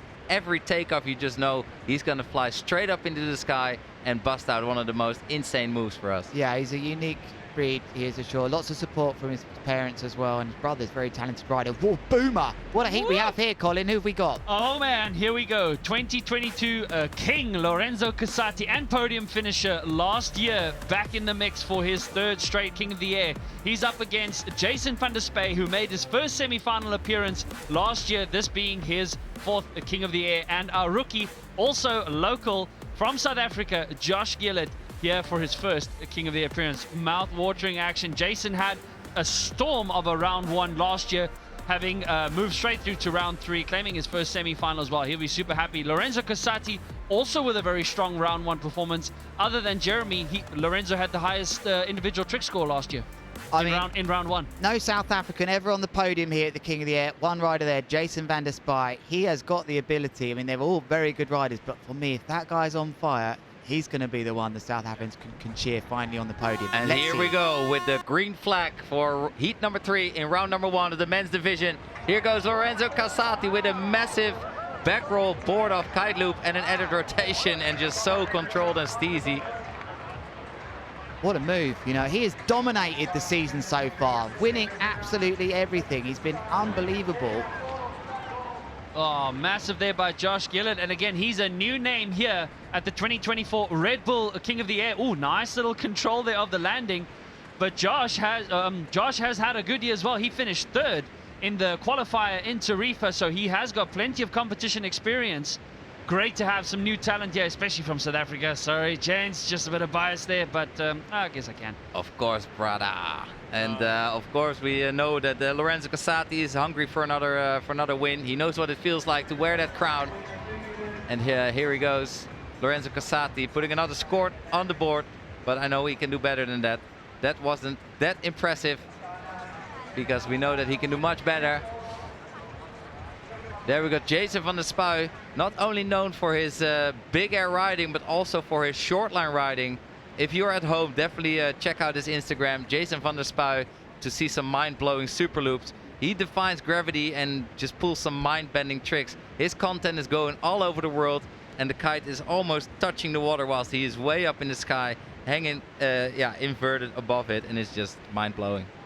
And just to clarify there, Casati dominated the Red Bull events. He's dominating the Red Bull events. He isn't world champion. Of course, Jeremy Belando injured, not here, dominating the GK events. But Casati really putting it together at Denmark, cold Hawaii, and also in Tarifa. He'll be looking for a top result here. He's won the event before, don't forget. You know, he knows what it takes. Here is Jason van der Spey taking off into a front rolls for me for that, and backhand as well. I think there's a board spin in there, multiple front rolls as well. Big move. Oy. Nice low aggressive kite angle as we see here. Yeah. Casati. Oh, I just love watching this guy ride. I mean, it's like you said, his events, his performance throughout the year, Lou, is spectacular. Did finish 3rd on the World Tour this year. Not quite the 1st place there, but along with a 3rd place finish on the Big Air World Tour and 2 Red Bull qualify events, I would say statistically this year the favorite going into this year's event. It's carrying momentum. Right foot forwards then being worked by Josh Gillett, who, that is a big crash there. That would be right on the side of his body as well, halfway between 180 degrees, taking on the back. What have we seen there? Have we seen Jason van der Spey? He was unhooked. I'm hitting the replay button. I'm smashing it, boys. Nice one. Because, when Jason van der Spey unhooks, you know that there's a handle pass being thrown, so we would love to see that. But these guys are throwing down right in front of the spectators here at Kite Beach during the Red Bull King of the Air. We're here in round 3, round 1, heat number 3. And taking to the skies is Lorenzo Casati. Unfortunately, his foot is slipping out, but he's just fixing it. Oh my word. Talk about fixing a bit of a skew takeoff. That is sheer brilliance. One foot slipping out of your foot strap is definitely not ideal because it can just twist your other ankle around fully. So you definitely don't want to land with one foot in the foot strap. But even mid-air, he was grabbing his board and just turning it into a casual board off, finishing his rotations, putting the board back on, adding a steezy grab and still landing it. But unbelievable. Yeah, this looks like a replay here from Josh. Right foot forward. One forward rotation, two forward rotations with the board off. Oh no, we didn't see that one on the inside. I think this was... Oh, yeah. No, it's the one we missed. Oh, great work there from the team. But going back to Lorenzo there, that was the definition of adaptation there, to just decide that he's got to do something. He even turned it into a decent scoring trick. Most of us would have just about avoided crashing hard with that move. 4 minutes to go then, and to remind you, one of these riders will be flagged out. A lot closer, this one, as we make our way closer to the flag out part. So there's a lot to play for here between these three. And remember, it is about their two highest scoring tricks. So no need to think about variation or riders doing things in both directions. They got to go for their biggies now if they're going to make their way into the second part of this heat. Yeah, the overall impression score will only come into play later, and that is taken into account the full flow of your heat, the execution, obviously the variation, jumping left foot forward, right foot forward, doing contra loops and kite loops. Basically, we are looking for the most complete kiteboarder, big air kiteboarder on the planet. Oh, look at this. Sorry, Ruben. That looked like... Oh, he got done. He crashed it. Oh, sorry, it just looked like a kung fu pass on the inside there. Again, his foot slipping out and casually managing to make it a board off and still in the good scoring trick. Word. Lorenzo Casati there, also a bit of a magician of himself. Wow, intense excitement here. Wow, Ruben, as you said, heat number 3. Welcome again, 2024 Red Bull King of the Air, the world's most prestigious big air event. There he goes, Jason unhooking, full arm strength here. Kung Fu pass. And this wave just wouldn't let it be. You look at that landing there. That was a difficult one in the trough of a wave. It's going to be a crash here, I think, as well. So the riders are pushing it now. It's natural to get to this stage of the heat and realize you've really got to step up. But on the beach, they'll be saying it's close, it's close. Can you step it up to make it through? 2 of the high scorers moves will go through. That's another call. It's got interesting this heat. There's some tension out there, lads. 100%. One rider will get flagged out at the 8-minute mark of this heat, which is in 2 minutes and 21 seconds from now. One flag will come down, and yeah, that rider will get a second chance in the second round. And the winner of this heat will go straight to round number 3. Jason, launching that kite through the power zone. I like the aggressive angle, very aggressive angle that he's well known for. Jason van der Spey, brilliantly done. He liked it, I liked it, Colin, Ruben liked it, the judges liked it. I don't think the other 2 riders in this heat would have liked that. No, good conclusion. Because Jason, he stomped out last year in round 1, beating Aaron Hadlow and Jamie Overbeck in his round 1 performance last year. He'll be hoping to capitalize on the momentum. He's hungry for that podium finish. But Josh here also will still have a chance. Good timing off a kicker, delaying. Whoa! Hiya, hiya! Got to bin that. No. Oh, that must have felt so good. Those rotations. Good. He just How chucked himself in was there. That? You don't often see the double inverted back roll. I liked that. He was gutted about that. Like, he crashed his kite. Is gonna cost him some valuable time, because these are 2 local South African boys taking on Lorenzo Casati, former Red Bull King of the Air champion. They're pushing him. I think that was 4 back rolls there into that definitely tornado board off. So Casati just starting to edge out. Look at this. You can't separate these riders. It's really close. There's 1 minute left. Jason van der Spey then, until we go into the flag out, of course. And Jason van der Spey sitting in the middle. Look at him coming out. Look at him coming out, pumping it. Oh. Like in a sandwich. He's going to turn around and head his way back out. I wouldn't be surprised if Jason van der Spey goes again for that Kung Fu pass. We know he can do it and comfortably do it. Josh busy body dragging back. Look at the chop that just makes it so difficult on these launches today. Oh, that was quite interesting there from Josh. Looks like he's opted to go for the beach for another board maybe. There goes Jason van der Spey. Double back roll. Tic-tac. Tic-tac, yes. Kite loop. Comfortable. Nice from the local hero. That's the 3 C's. Comfortable, calm and collected for me. In 20 seconds to remain. That's some experience from this rider. Josh Gillett back on his board and again going for that epic rotations. How's he ridden through that? How's he ridden through that? What an extra glide that kite's just given here. He didn't even have a meter left to get that board He back. had minus a meter. Yeah. And there goes Lorenzo Casati hitting that kicker properly, going for a doobie loop with a board spin and a kite loop. I got a bad feeling for Jason van der Spey here. I think he might be flagged out of this. That last move was outrageous. Nope, I don't think so. I just saw that score come in, but let's look at some replays here. Jason going for that Kung Fu pass. He's going for a front rotation, then a handle pass, and then 2 added rotations on the way down, but just a bit off balance. He's going to stick that he landed that one. He landed Oh, it, nice. so definitely. And we have confirmation that the yellow flag has dropped. The rookie, Josh, unfortunately being flagged out, and Jason needed that on the dying seconds there. Very tight. But Josh will unfortunately be flagged out on his first ever King of the Air. He will claw his way back and try to, at least from round number 2.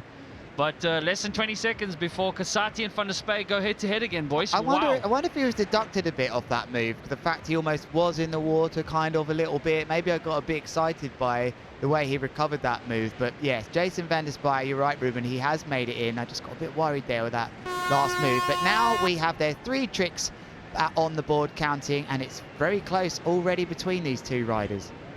Yes, these riders are going head-to-head now here to secure their spot in the 3rd round. The one who... This looks big. Mega loop late back roll board off there from Casati, and a nose grab on the way down just to show the judges full control. Casati slowly getting more and more height and a more aggressive kite angle. The judges want to see that kite looping a 360-degree loop as close to the water as possible. Yeah, Lorenzo so well contained, so well executed. And here's Josh Gillett.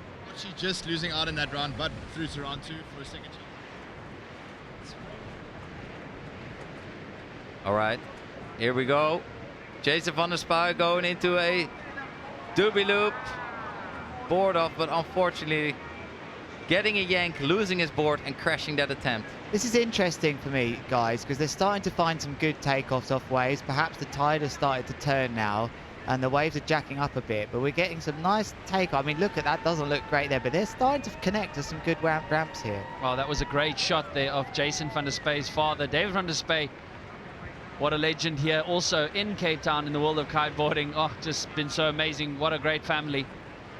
But a very good point, Lewis. Oy, nice height again here with a double back roll, tic-tac, added rotation and a loop for Lorenzo Casati. Not the lowest of kite angle. There's another shot of David van der Spey. Jason's father staring on anxiously as this heat has less than 2.5 minutes remaining. But Lewis, very good point there, back on what you were saying about the swell. He needs a contra loop here, Jason van der Spey. I'm looking at the scores online here. Loads of tricks for both of these riders, but he has got the unhooked move in the bag, which is different than his opponent, Casati. If he can get a contra loop in here, he has to be showing to the judges that he is edging out the impression score for me. Very good point. Very good point, Lewis. Love it. And I think the swells here also making it difficult. Not that many epic contra loops that we've seen, but just to add to that variety, there we go. Van der Spey in the black vest. It looks like he unhooked. Kite loop, Handle pass coming up. He doesn't Crazy stick landing. it. Didn't have a lot of height on that one. Not sure if that was the best choice of trick, but No. Casati having to turn around and head back in as Jason is now obviously in his way. There's a good shot of Jason's kite. He should get it up comfortably as the judging tower looms in the background. Yeah, I think that's going to be trouble now because he's had 3 crashes. That was a pivotal moment. He's had 3 crashes. Lorenzo's had none. He's had 1 bailout a little bit at 2.98. He's been very consistent. His 10 moves that he's put on the board will be sending a message. Even though he hasn't got an unhooked one, there's a huge amount of moves to do, showing a lot of variation in those moves. And for Jason, he has really got 7 high-scoring moves, but, you know, possibly got the unhooked, but I think Lorenzo with another landed move is looking odds on to go through in first here, guys. And that's all going to benefit his overall impression score, which will be added at the end of each heat to accompany the 3 highest scoring tricks of each rider to make up their overall heat score. A 7.76 though will make things interesting. If it's a biggie, if it's a real biggie from Jason van der Spey, it will put them level on the same sort of score. I mean, even though he's landed more tricks, Lorenzo, as we see him jump out of the shot there, we're not going to be able to know what that was. It would have been right foot forward. If he can get a biggie, Jason van der Spey, he'll be. The judges will know he's unhooked. They will know that he's demonstrated that. But look at that, Lewis. It's just dropped. He now needs an 8.32. Very tall order with the current conditions, but yeah.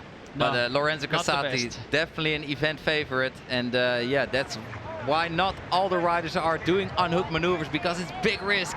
And Jason van der Spuy just through the water. Oh, both of these riders clearing the skies in the last 10 seconds as the buzzer goes.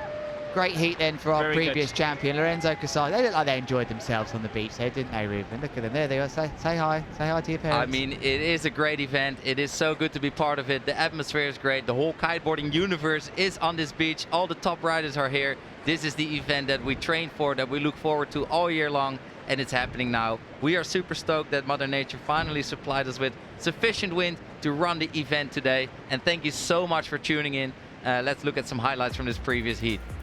Oh, Lorenzo Casati showing just why he nailed both Red Bull qualifier events this year. Got a lot of momentum coming in, and I do comfortably say he's made his way straight through to round number 3. That was a triple back roll kite loop for Jason van der Spuy, and there goes right foot forward. Gillett. Look at the distance you can see. Oh, that was a big crash. This was the unhooking move that started to take place here. It's a Kung Fu. Ruben, you're very much part of that move. Right foot forwards for Jason van der Spuy, demonstrating strength and power. He stepped it up then. That looked like multiple back rolls with a kite loop and a tic-tac involved as well, but it just fell apart at the end, unfortunately for him. This man here, Lorenzo Casati, unbelievable. 13 tricks landed, Ruben, Wow. and it ended up being a bit of a stomper of heat. That's what you call in the Netherlands a stomper-dumper, right? If you say so, bro. Stomper-dumper. But yes, that is in fact true. I have invented some of the foundations of these tricks, such as the Kung Fu handle pass. A very fun move that I used to do, that I came up with about 15 years ago in Hawaii in 2005. I remember doing my first one, and it's just an incredible move that riders are still doing nowadays. They're adding 2 rotations to the trick, and they're just stepping up the whole game. I love this shot here. Sorry to Colin. We've got this lovely shot of the mindset of Lorenzo Casati. You know he's just destroyed that heat, calm and composed, not trying to go crazy. I don't think we're going to see any form of celebrations on the beach for him. He'll be poker-faced on the beach, just like, yeah, I've done my job there. He will want to win this event after not winning last year. You know, he's been there before. He wants to start entering the record books of the likes of Aaron Hadlow, Kevin Longaray, people that have won this multiple times. Jesse Richmond, you know, he's got to be having that in his mind. He's got a lot of time left in his career here. Can he get into those record books? I definitely think he can, Lewis. He's young, he's got the energy, he's already got the record behind him. 3 riders in this year's event who will be fighting for the fourth place, second or more crown. So we've only had 3 riders who have claimed 2 crowns or more, so it'll be exciting to see these 3 riders who are in the mix here, who have their chance of getting their second crown. Only 3, Lorenzo Casati, Andrea Principi, and Mark Jacobs. So, and speaking of which, in the heat number 4. Whoa, well, Ruben, I'm going to leave this to you to introduce this. I think we've all just had that realization moment in here. What's coming? Right. All right, not only the women's division are making history at the Red Bull King of the Air 2024. Also, Charles Brodel from France, who is world champion big air foiling. You'd say that's a different discipline, but it is the Red Bull King of the Air. We are looking for the most complete big air rider, and Charles Brodel will be riding a foil board. You're gonna see coming up soon, taking on Timo Boersma and Mark Jacobs. Timo Boersma from the Netherlands, also a rookie, just recovered from an injury, and he's hungry to show what he's got. And like you said, Mark has won the crown before, and that was on his birthday in 2021. 2021. 2021, exactly. Ruben. It was an unbelievable final that Mark Jacobs had. This is Mark Jacobs' 9th King of the Air appearance. What an accomplishment there by him. So it's going to be exciting to see this matchup. Mark Jacobs, also the oldest rider here and most experienced, I definitely would say, as far as total events is concerned, at the 35 years of age, competing against these youngsters with a median average age of 21. But here we have the buzzer's going to go, and there you've heard it. Look at that. That is Charles Brodel. His board is not touching the water. His foil is producing the power, its own power. He has an advantage in light wind because this board is producing its own power. It's unbelievable. He can build up so much tension, get so much height, but putting up a nice score on the board was Mark Jacobs. Here goes Charles Brodel with his foil board. What a landing. It's not easy to even ride along with those boards, let alone land and take the board off. They weigh extreme amounts as well, but opening up his account is Timo Boersma with a mega loop back roll board off. I think there was a board spin perhaps in that, Ruben. I couldn't quite see into the sun there, but good opening for him. Was a double back roll board off with a loop, and here goes Mark Jacobs with a contra loop and a double back roll board off. very, start. very nice. Not even a minute in here. Oh, that's blasting it. And blimey. And a reminder that only the top 2 tricks count in this first 8 minutes before the third rider is flagged out. Wow, first ever trick performed with a hydrofoil here. I mean, imagine being up against Charles Brodel, the world champion big air foiling. Look at how massive he goes. Flying over the starts of Devil's Peak there, the left-hand side of Table Mountain. Nice clean land. I think the crowd are enjoying this difference. But I think Charles also cannot jump too close to the beach because it might be too shallow for his foil to land. He might hit the sandbank. Good point. Very good point, Ruben, and that could influence his right foot forward, although that was a very good maneuver in right foot forward there. He just does it a bit further out, right? Oh, but the Frenchman here taking it down. Rookie appearance for him. Timo Boersma finds himself in his third King of the Air appearance, third consecutive King of the Air appearance. But Brodel drops a 5.86, putting him, oh, and the tit for tat. Timo, look at these scores changing. Mark Jacobs with a nice front roll, board off, or a boogie loop, contra loop. The thing that's going to be hard for Charles Brodel is to get the kite nice and low from him, because he's on probably a smaller kite than the other riders, because he's got so much power, that foil generating its own power anyway. He's got lots of power, so that's going to be hard for him to get scoring high scores, I think, and that's reflected right now with his 5.86 and 4.67. He's getting lots of height, but remember, height has to be in relation to risk and extremity. 100%. Mark Jacobs, 2021 well-deserved champion. Oh, unbelievable. After the year before, in 2020, he fell out in a painstaking semi-final against Jesse Richmond. And then a year later, taking his first ever crown on his birthday, as you rightly said, Ruben. Unbelievable experience. And he's hungry. He's hungry for more. He's not letting the youngsters muscle him out. At 35 years of age, he wants more. He's desperate for more. But what a shot there, Brodel. Yeah, on his foil. There we go. Oh, hardly even any speed. Look at the height he gets. Got rid of that move. Didn't quite fit. What you can also see there, Colin, sorry to interrupt, is that it didn't really matter where he took off. He's not having to get in contact with the ocean surface. He just took off where he liked there. And here goes Mark Jacobs with a nice back roll kite loop, a board off. Not super height there. Perhaps the wind just coming down slightly. Again, another bailout here. I wonder if there's just a bit of funny wind. Lull. We have seen it before, Lewis, right in the front. Oftentimes, if you look at the shade on the water, it's kind of like these glassy patches. And those glassy patches indicating just a slight drop in the gust. But again, it's the most well-rounded big air competitor that will take home the crown at the end of the day. As we see here, another attempt. Tornado with a contra loop from Mark Jacobs. Again, not a lot of height. He's not getting height. Bit of a butt check, which will maybe rub off, say, half a point or so. But Charles Brodel taking off with a nice double front roll. Contra loop as well. Contra loop, getting inverted on that rotation and landing it very soft. And you might ask yourself, why is not everyone riding a foil if it has an advantage to getting high? Because the judges are also looking for critical kite angle and distance covered. And that's a bit harder when you're just traveling easily vertical. Lovely technique. I really liked how he replaced his feet in that board there, really Timo. 1 foot in first, almost like repairing a one-footer. That was really calm and collected from Timo. I wonder if that's a critical time. Mark Jacobs incredibly down in third. We've seen a lot of him as the cameras have picked him up so far, but it's Brodel now in the lead with a 5.94. That's a high score. If we're on board now watching Charles Brodel, would be flying into the wind on that foil. Takes off. We're going to see a kite loop. Nope, he's just decided that wasn't worth it. But from this angle, the sea doesn't look so bad. Don't land on the sandbank. Don't wipe yourself out. But Brodel there currently in first place with a 5.94. He has been getting a lot of height on his jumps, but not the lowest kite angle.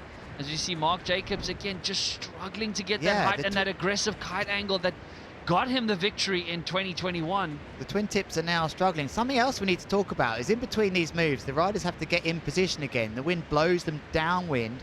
The foil can go upwind so effortlessly.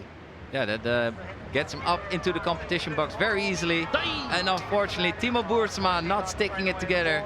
He must be very frustrated. I saw him train in Brazil, another kiteboarding mecca, a month ago, and he's just getting so technical. He's getting back into his riding after recovering from an injury, and taking on Charles Brodel and Mark Jacobs is definitely no easy feat. Mark Jacobs, yeah, struggling a little bit as he sits in third.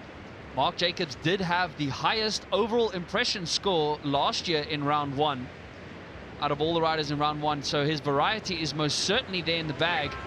Brodel getting some nice height. I must say, not the lowest of kite angles for the amount of height that he's getting, and I think that's why he's not yet clipped the 6-point range. No, Maybe but that one could do it though. interestingly, none of the other riders have though, which tells me maybe the wind has just come down slightly in this heat. It's suiting him. This is really suiting him, these conditions. I mean, I'll tell you what, you do not want to end up in third place here because you're going straight into a battle with Jason van der Spey. At the moment, it's Mark Jacobs going in there, but this could change that, Ruben. Tornado contra-loop board off for Mark Jacobs, landing it clean. Not the highest of jumps, but definitely very technical. And a nose grab at the end. It's a Nick Jacobson style 1 foot here. Can he fix it? What is going on with that kite? His foot slipped out and he still went for the double rotation and the contra loop. The double Jacobson. If you are listening, Nick, wherever you are, we're missing you. Haven't seen you so much today. Love you, brother. Massively influenced things here at the Red Bull King of the Air. Former winner as well, Nick Jacobson, and a huge ambassador of the sport. But meanwhile, Charles Brodel, we've got 1 minute and 30 seconds left of this round 1 heat 4. Did his foot come out again? What a big deal. It must be so frustrating, just not timing the kicker well and taking off, and then your foot slips out. That's not ideal. And there goes Mark jumping to the inside, which is actually very, very good thing to mention, that Mark's favorite side to jump is actually to the right side. He had to relearn all his tricks jumping out because, yeah, that's just a better way to jump with the kickers, getting more height, and yeah, becoming Red Bull King of the Air. It was definitely one of his top goals, and he managed that in 2021. Unbelievable. I never forgot something you said to me though, Ruben, about that, as we see Charles Brodel working another move. No, not that. You told me once when I said, oh, right foot forward at my home, I'm learning all this, left foot forward. You just said, look, mate, it's just the other way. It's just another trick. And the top professionals in the sport do see it as another trick. They don't think, oh, I got to go out the other way. My home spot's like this. They see it as another trick and they come and they conquer it. So Mark Jacobs equally as good left foot and right foot, but yeah, if your home tack's the other way, you do have to put that a bit more in, but sometimes it can help you. Here we go then. Nicely timed kicker hit there from Timo Boersma, finally connecting the way. He's going to land it. He's got to land it if he does. He's going to do it. That is brilliant. Low, aggressive kite angle there from Timo. Unhooking. Was this unhooking? This is unhooking from Jacobs. It's a Kung Fu handle pass. He's sticking it. Is it big enough to be in his top 2 tricks though? This is what Jacobs needs. You think it's going to kick out a 5.3? It's possible. It's possible, Lewis. We saw Mark Jacobs use that exact same handle. Oh, that's a big hit. That could just knock away. And it blind. On the buzzer, all 3 of these riders. This is going to be interesting. First time I'm actually not sure who's going to be flagged out. Wow. That was amazing. I'm glad I'm not a judge. Yeah. 0.072, lads, separating all 3 of these. But I think there's a score to come in from Timo, and I think Mark Jacobs' handle pass. Is that right? Handle pass has come in? Here Timo Boersma going to the top spot. Look at the script being flipped there at the end of the 8 minutes. Has he really been flagged out? Is this going to be a heat with Jason van der Spey and Mark Jacobs in round 2? Are you kidding me? Yeah, Mark Jacobs has been flagged out of this heat, and now Charles Brodel and Timo Boersma will battle it out who advances straight to round number 3. Their top 3 scoring tricks and an overall impression score will be calculated in the next 4 minutes.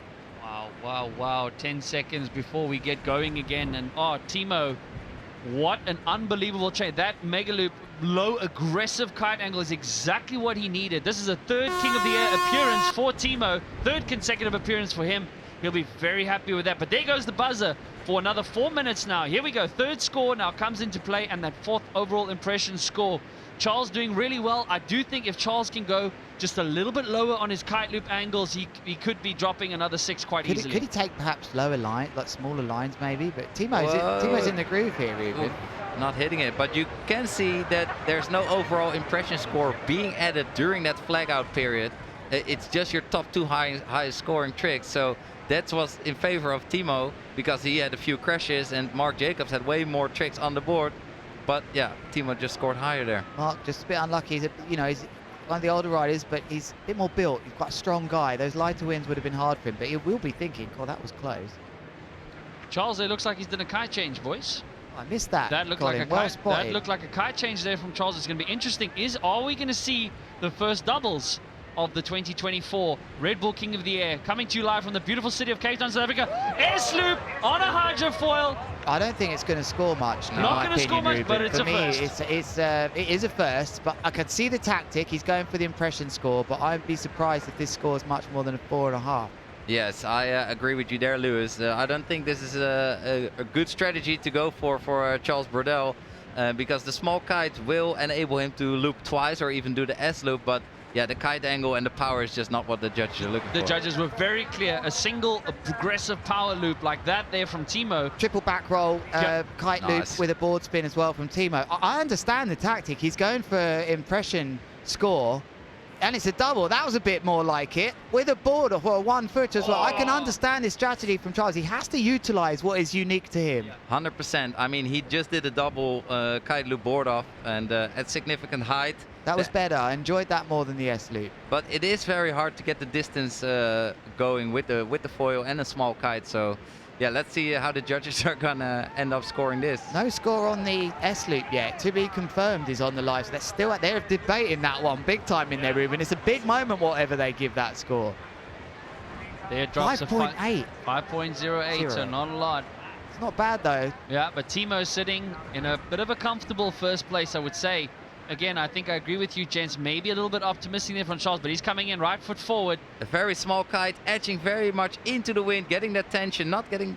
He's going for it again. It looks good to me, though. It looks interesting. And I mean, is this the moment that other riders, is this historic moment that other riders on the beach watch this and think, maybe I could go and send a double out on that, you know? Whatever that trick gets scored, Ruben, may well set the things in motion for the future. But it's got to have power. I think if Timo does one of his classic moves with the kite nice and leveled, it's going to score more. It's going to score I agree with you, way Ruben. more. Definitely, the judges were clear on that. As much as we are impressed and have been shook up by the double loops. You can't deny this is catching your eyes. It is. Oh, Boogie double loop. But there, that'll count as a full crash. No scores there. Was it a boogie or a doobie? Looked like a doobie. Doobie. Looked like a doobie. A booby doobie. Not getting involved. No, I don't leave it at that. Okay. Oh, another crash there, but Timo, currently, it says there on second, not sure about that, still with a 6.78. I will quickly explain you back home. A boogie loop is when you do one forward rotation and a kite loop. And a doobie loop is where you do a double front roll rotation with a kite loop. I invented the boogie loop, Lewis invented the doobie loop, and Jamie Overbeek did the Truby loop, where you do triple I was hoping to get that one in. That was the natural name for that one. But then there's a little bit of a hiccup going, which I'll explain to you in a bit. Oh, a little bit. A Contra S. I'm sorry, I was thinking about the... Nice. There goes the buzzer, James. I'd like to see a replay on that last move from Charles, We definitely will. We definitely will. But that is the end of heat number 4 in the 2024 Red Bull King of the Air. Wow. So sorry for the slight issue there on the graphics at the end, but we'll be back with the score shortly for you, gents. Interesting heat. The graphics just couldn't handle the floor. They couldn't work out. Here's Mark Jacobs, though, meanwhile, with the Contra there with a lot of variation in his move. He was very unlucky, but this foil really sent a message to the rest of the riders. Charles Brodel, impressive. Are we going to see more riders on foils in the next year's event, you think? Contra loop here, double front roll as well. It does look very impressive, and he is the best in the world to do it. Oh, I like that rotation there. Lovely. This was one of my favorite moves from Timo there. 100%. Really controlled into that double front. Absolutely with a board, brilliant. board That's a off great as well. shot there of our safety crew. Yeah, James Taylor and Greg Burdish, two big wave riding legends of the sport. Burdish. Absolute legends, the kind of guys you want out there protecting your back on a day like this, keeping our riders safe as we see the public building more and more. But you can see judges taking their time with this one. This is a big one to see who will go straight through to round number 3. And Gents, history in the making, definitely. We saw the first rider compete in the Red Bull King of the Air on a foil board. And here are the results for this heat, and Timo Boersma is going to be very, very stoked to advance straight to round number 3. Whereas Charles Brodel can be very happy with an overall 24.71 and advancing to round number 2 and getting another chance to make it through. I'll tell you something though, sorry Colin, I'll tell you something though. This guy Charles, he's dangerous. Timo, who had quite a slow start, especially in the first 8 minutes of this flag out system, the unique flag out system that we have here in round number 1, a format famous now in the King of the Air. But wow, wow, wow, look at that. Timo from the Netherlands edging out Charles Brodel, first ever on the Hydrofoil. Excellent score there by him, 6.88 on his overall impression, really nailing it down. I like that 6.78, that mega loop. It was definitely of the more vertical or horizontal mega loops that we've seen so far of the competition. That's what we love. We love the power, we love the height, the distance, the kite angle. That's what the Red Bull King of the Air is all about. This is extreme big air kiteboarding, and they are the best to do it. So we're gonna continue with the round number 1. Heat 5 is coming up shortly. And what is the wind doing, Lewis? I think we got an interview on the beach first.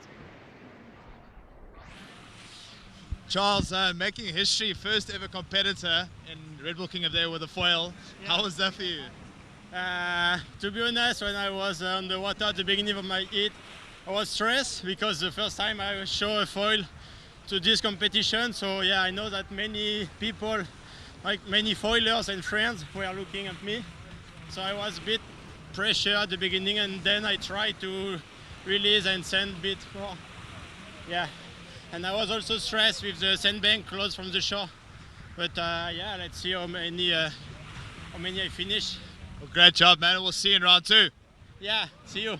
Thank you, Carl, on the beach there. Yeah, I mean, interesting to hear a lot of weight on his shoulders there, and we'll have a lot more to talk about as we go on through this heat. But heat number 5, round 1. Who's in this one, Ruben? Wow, we've got Edgar Ulrich, who always loves to put on a show with his unique style and aerial acrobatics, I'd like to say. This guy is from another world. And then Luca Cerruti, home ground stomper. He's looking very fit, also recovered from an injury, but looking like he's stronger than ever. And then we got rockstar Parker Sage from the USA on his reading kite, ready to take on these experienced riders. Yeah, Edgar Ulrich, multi-talented, of course, winning the event over in Brazil recently, but on the buzzer, taking off, Luca Cerruti on his fly server. Oh, that was a nice landing. Changing direction, right foot forwards here. But yeah, back to Edgar Ulrich, winner not only of kiteboarding competitions, but Love Island in France. He can do absolutely anything. Here he is on your screens here. Has taken off behind him. He's going to have to watch out when they land. But nice move from Edgar. Didn't quite catch that one, Ruben. Same. Edgar Ulrich. Colin? Anyone? Oh, no. No. We'll work it in there. We'll work it in there, boys. No. But Edgar Ulrich, with a sensational round 1 performance last year, edging out Andrea Principi by 0.02. Oh, yeah. Well remembered. 0.02. Great but memory. then Andrea Principi got one back at him in the semi-finals. So, but Edgar making the semi-finals last year. Here goes Parker Sage on a huge contra loop, triple forward spin with a board God, up what there. A landing there. Stomped it on brilliant. the wave. What a move for him. He must be over the moon with that. What I loved about was the speed of that contra loop. It wasn't quick, it was slow and round. Luca Cerruti, not the takeoff and the height he was hoping for, but still stomping a trick on the board. He looks very, very confined. Very well controlled. He's been training harder than ever, physically and mentally, to be ready for the Red Bull King of the Air 2024. Oh, look at that great shot there from the boat cam. Each of these riders having customized vests, the first ever at the King of the Air. Nice from Ulrich, throwing the hammer before his board touches the water. In response, Cerruti there. Imagine being a judge brilliant. here. You get literally a second to think about what someone else has just done, then somebody else lands something. It's really a position I never wanted, Ruben. That's how I ended up in the commentary box in the first place. But Edgar Ulrich taken to the skies with a contra loop, board off with a forward as well. Oh, he bins it. He didn't fancy it in there. His kite was delayed, just slightly coming out of the loop, just making it more difficult to get that board under his feet. But I love it that he's going for the more aggressive kite surfing, kite looping angles, as worked in the favor of Timo in the previous heat. But under 6 minutes left, top 2 tricks are going down. Gents, heat number 5, 2024 Red Bull King of the Air. Once again, a welcome to all of you from around the world watching here the most prestigious big air kiteboarding event. Get comfortable in your seats as we continue to bring you round 1 action here at a historic, with many historic moments.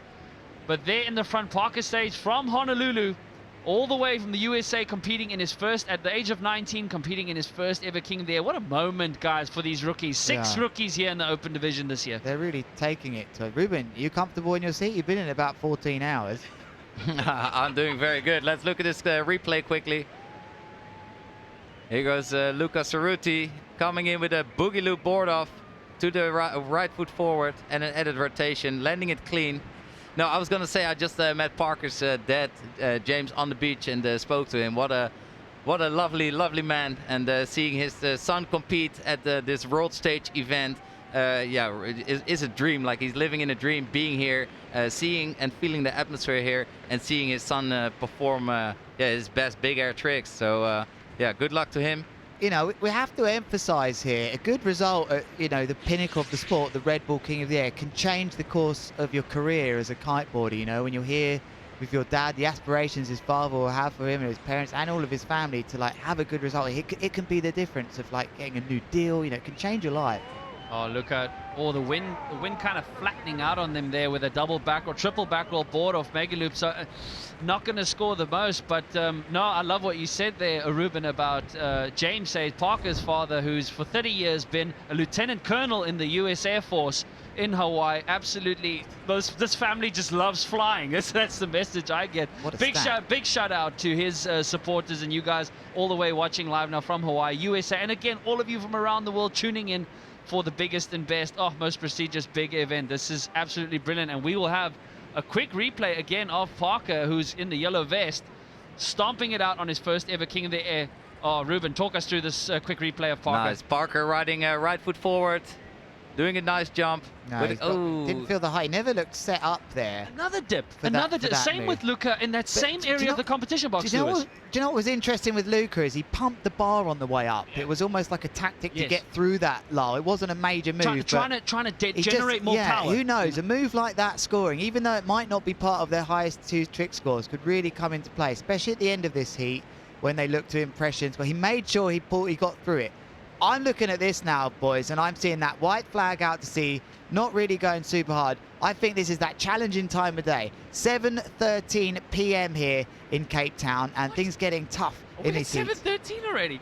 Oh, man. Here, there goes Edgar Ulrich with a double back roll board off kite loop on the inside and landing that one. Really, and as you could see, it is a 7:15. That classic Cape Townian sunset is setting in front of our noses. And playing with the wind a little bit. Sometimes the wind can pick up, but it can also die a little bit. But I think, we're getting well through round number 1 here at the Red Bull King of the Air. And thank you so much for joining us. Not just getting that board back under his feet. Challenging conditions, but again, we've said it over and over again. The most all-rounded big air specialist, the one who takes home the crown. But big body drag. They're getting out of the way of Edgar Ulrich. Very good sportsmanship there, I think, from Lucas Cerruti. But grabbing his board. Watch that kite to the right. The kites are going up and down a little bit now. There's still enough power. I wonder what those are thinking in the next heats, the last of round 1. They know the judges and the organisers will want this first round to be done. So the next heat might well be thinking about bigger kites or changing things now. Or a foil board. Perhaps that, Ruben. Yes, that is something they might. Oh, this could be an interesting landing there as Parker Sage. I wonder, he had a bit of traffic down with him, taking off in front of him. Edgar Ulrich doesn't fail, but Edgar Ulrich will be thanking himself for that 6.62 that he's got on the board. So doobie loop board off that is helping him in front now, because these riders now, not super high scores coming in, and this is a tough place to be in. Minute and a half at the end of the day, you're thinking, come on, the wind's got a bit light, it's my turn to shine now. You've got to stay calm and composed. Lucas Cerruti taking off again with a front roll contra loop, but not the takeoff and height he was hoping for. He's just not finding the power. Yeah. He's been going to the gym, putting on some weight, putting on some muscle, but that is not playing in his advantage right now. Yeah, Edgar will want this to carry on. He'll be hoping desperately that these other riders showcase a few moves, not some high scorers, but at least some that's showing that it's windy enough. Parker Sage currently in second with a nice move there. It's just the mega loop board off straight, I think. Currently in second, but it's very close between him and Cerruti. 0.2 between them. But 45 seconds remain for one of these riders in this first heat for them. Unbelievable. Parker Sage, only the 5th rider, now 6th if you consider Jasmine Chow from the USA to compete in the King of the Air. Good timing, delaying there. Double front roll, contra loop, board off there by Parker. He needed it, and his board almost clipped it. Great technique there. That was a brilliant landing. One of Parker's signature moves. He's so good at those vertical takeoffs and then pulling that contra loop, and also Edgar Ulrich's takeoffs into this double forward contra loop board off and an added rotation. Nice landing there. Had to control a bit of a strange input from the kite. All 3 of these riders, they love their contra loops. They are so in control with their rotations, with their loop. And it's just magnificent how they pull it together. And that was the buzzer for the flag out moment. And it looks like Parker Sage is going to get flagged out, unfortunately. And will have to claw his way back in round number 2. He can definitely do it. But look at those slight glass patches there on the water. But Oh, still the wind just trickling in nicely. A little bit gusty in the front. Like you said, Lewis, this time of the day, making it a bit tricky. Guys have to read it, but we can sometimes feel, yeah, even in the commentary booth, the booth shaking a little bit. But we do have confirmation that Parker Sage, on his rookie debut here at the King of the Air, has been flagged out. He will, however, have a chance to fight back in round I mean, I two. feel like it was a bit unlucky there. The other two just must have had some moves a bit higher, a bit more powerful. He impressed me. He didn't have a bad heat. I'm looking at his tricks here. He landed maybe not as much as the others, but that's not what it's about. His two highest scorers tricks weren't quite enough. So he will slot in round two. He's going to be up against, got 3 seconds to work that out. He will go, I'm not even going to bother. And here we go. 4 minutes left between Edgar Ulrich and Luca Cerruti. Brilliant. Homeboy is going to show what he can do against Edgar Ulrich. Oh, this is big. Edgar definitely having the momentum from last year, but do we see unhooked? Double back rotation. No, coming down. Don't land on the board or hit the bottom. Whoa. Has he hit the bottom? Has he hit the bottom? I think he's all right. I think. Oh, it was a bit shallow there, so let's see if he is all right there. He's going straight to him here. Cerruti. Look at that sportsmanship, ladies and gentlemen, that you are seeing right there. Look at Cerruti.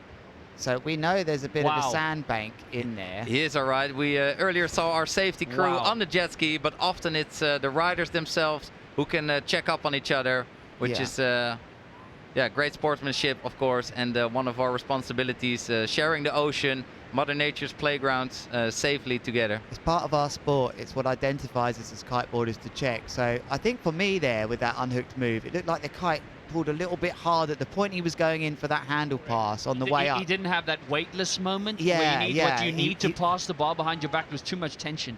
Hearts in mouth then in that he's coming back in. I wonder if his board's gone, or I mean, because there's a bit, the tide is out now, so is there a bit of a sandbar there. Charles Brodell, Parker Sage goes up again, just for the record. I did get that. A bit over 3 seconds, but anyway. This rider here, landing on the board as well. Cerruti needed that here in his third King of the Air appearance, having made it to round 3 last year. One of the local favorites, and the crowds will definitely be cheering for him. You could hear the sigh as he crashed that maneuver. They were really hoping for it. All the supporters that he has on the beach, and no doubt the supporters of all of you online again joining us here. Welcome to the 2024 Red Bull King of the Air. Colin Heckert, myself here, and with Ruben Lenton and Lewis Crathen in the booth as we are slowly making our way to the end of round 1, boys. What an event it has been so far. Yeah. And the end of the day here in Cape Town, and what a day it's been. Sitting, waiting, wishing. I've been trying to score the most ultimate conditions for this event to take place with a 2-week holding period. Today was a good day for the first round. As you can see, Edgar Ulrich really diving into his rotations with his board off. Oh, unlucky on the landing there. Kite just wasn't there for him there. It was a bit difficult in there. He looked so odds on to land that, as both of these riders fighting now to get through in the automatic first place. But Cerruti looks to be the one for me who's finding another gear here. That was really good. He needed that with just over a minute left here in heat number 5, the second last heat in round number 1. Luca there just throwing in a little bit of variety and making it look good. Edgar on that previous trick just looking a little bit out of sorts for him, even though he has the momentum as far as his performance last year, making it all the way to the semi-finals. Here, there's a nice kicker lining up here for, no, he's not taking it. And you also know that Edgar Ulrich has got that secret weapon of unhooking in his bag, which he has 50 seconds left to do in order to advance straight to round number 3. He was the third rider in history to land the Megaloop KGB last year. Here it is. What? Oh no, sorry, that wasn't him. Ignore that. No. A bit of a crash there on the inside. Oh, completely flat. Wind just flattening on him there. I'm looking at the scores here, boys. I can see 9 tricks from Luca and 5. Edgar on the way in, right foot forward, double back roll board off. It's big. Kite loop, and an added rotation there. Gotta land it. Nice. Oh, what a timing as well. 20 seconds left. That's going to give him a shot of another move. I think that's going to be one of his biggest moves in his 3. Is he going to unhook? I don't know. He's got 1 move left in order to advance straight to round number 3. Otherwise, he has to go into round number 2. If he lands that handle pass again, it might just be look at the gust pulling in there. 5 seconds. He's running out. He's out of time. He's out of time for me. I wonder if he's wearing a watch. Well, there is a clock on the judging tower showing these riders exactly what the time is in the heat, as well as a corresponding color of either green, red, yellow, or no colored, or indicating different periods of the heat. So the indications are well there for each of these riders to know how much time is left. But interesting tactic there. Would have been nice to see. Edgar did say earlier in the day that he was hoping to do that Mega Loop KGB again, as he did last year. Wow. This is going to be a tight one, guys, because a lot more moves from Luca, but Edgar had higher score. Like, oh no, the contra loop double front roll tic-tac from Luca was big as well. Here we go, Parker Sage comfortably taking off into that double front rotation with a contra loop and a board off. Very steezy. Look at that. Parker Sage here, what a style. Yeah, nice. What a landing on the wave. Landing on a wave, it feels so good. Here, double back roll, tic-tac, kite loop, and an added rotation from Luca Cerruti on the inside. And then we can see just a straight kite loop there. He wasn't quite feeling that one, Parker. Got thrown into a strange rotation. That was sort of the beginning of the end for him in this heat. Back roll, contra loop with a board off for Luca, who started to... He landed a lot of tricks in this one. There we go, going into a front roll, contra loop, tic-tac, and a tornado as well.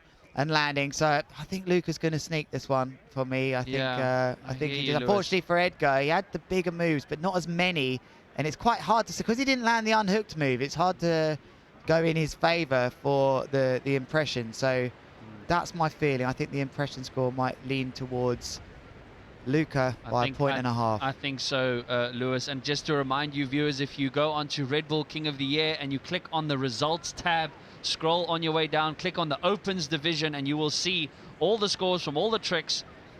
And we will wait as the judges are taking their time for the score. Nice there, nice. Blinding. Glare. I mean, we're looking at the glare coming off those windows, which you can get, but these riders riding left foot forward straight into the sunset, we face very much to the west. It's hard when you ride left foot forwards anytime after 6 p.m. out here. These guys are competing in the biggest event in the sport. Your eyes are absolutely nailed. I mean, look at that. I mean, it's hard enough to look at the screen, and it's difficult. So very contentious. We've got to say, we haven't had this decision in here yet about who's advanced in first between Edgar and Luca. It's very close.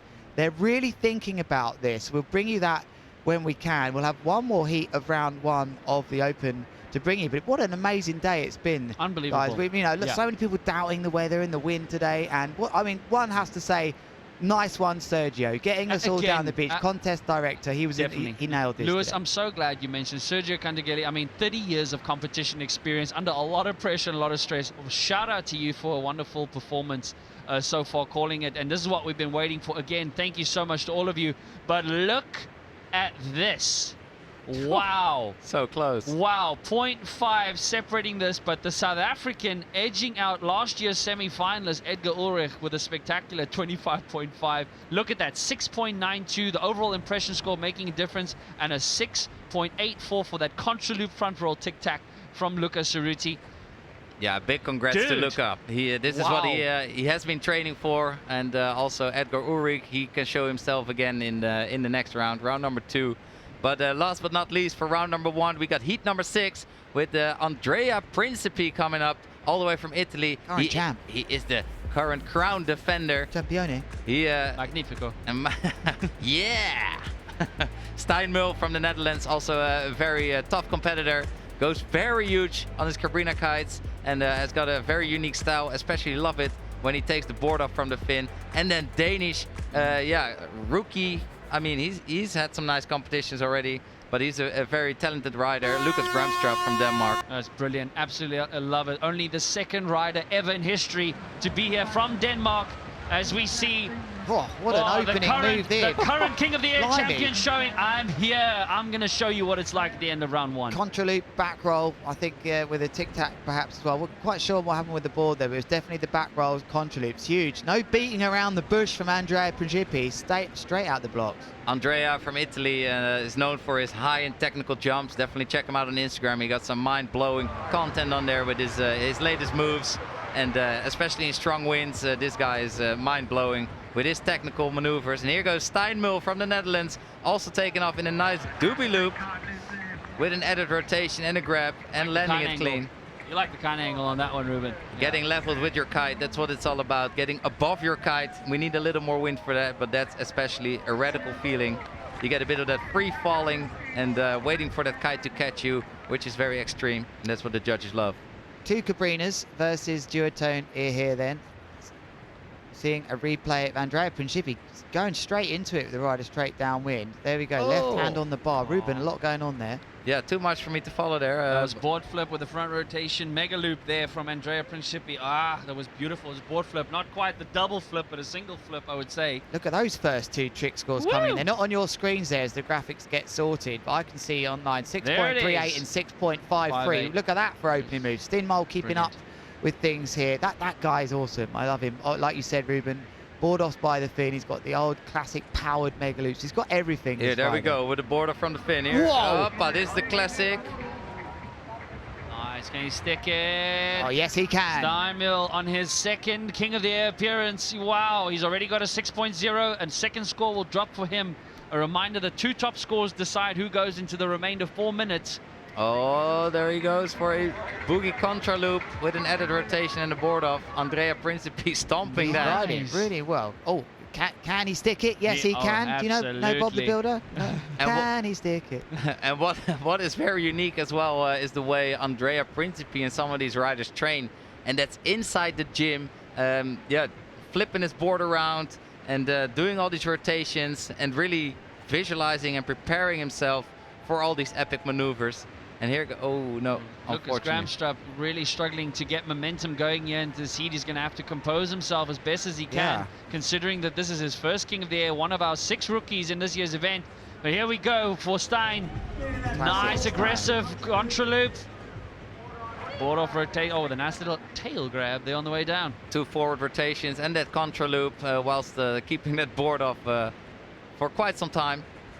Gramstrup's got a lot to do here in early, or it's 5 minutes to do it though. Here we are, left foot forwards on the yellow rash face. That's a better takeoff. Lovely contra loop, front roll, board off. Can he control the kite? What a move! What a reaction! I don't believe it. Butt checked it. I've jinxed him. He had it. He had it. I looked away and he crashed. Maybe she just comment after the move, Lewis. Yeah, just wait a little bit longer with these bumpy conditions. How can you do that of excitement though? Yeah, no, true. It's hard to hold it comment back. Now on this one? Oh man, permission to comment?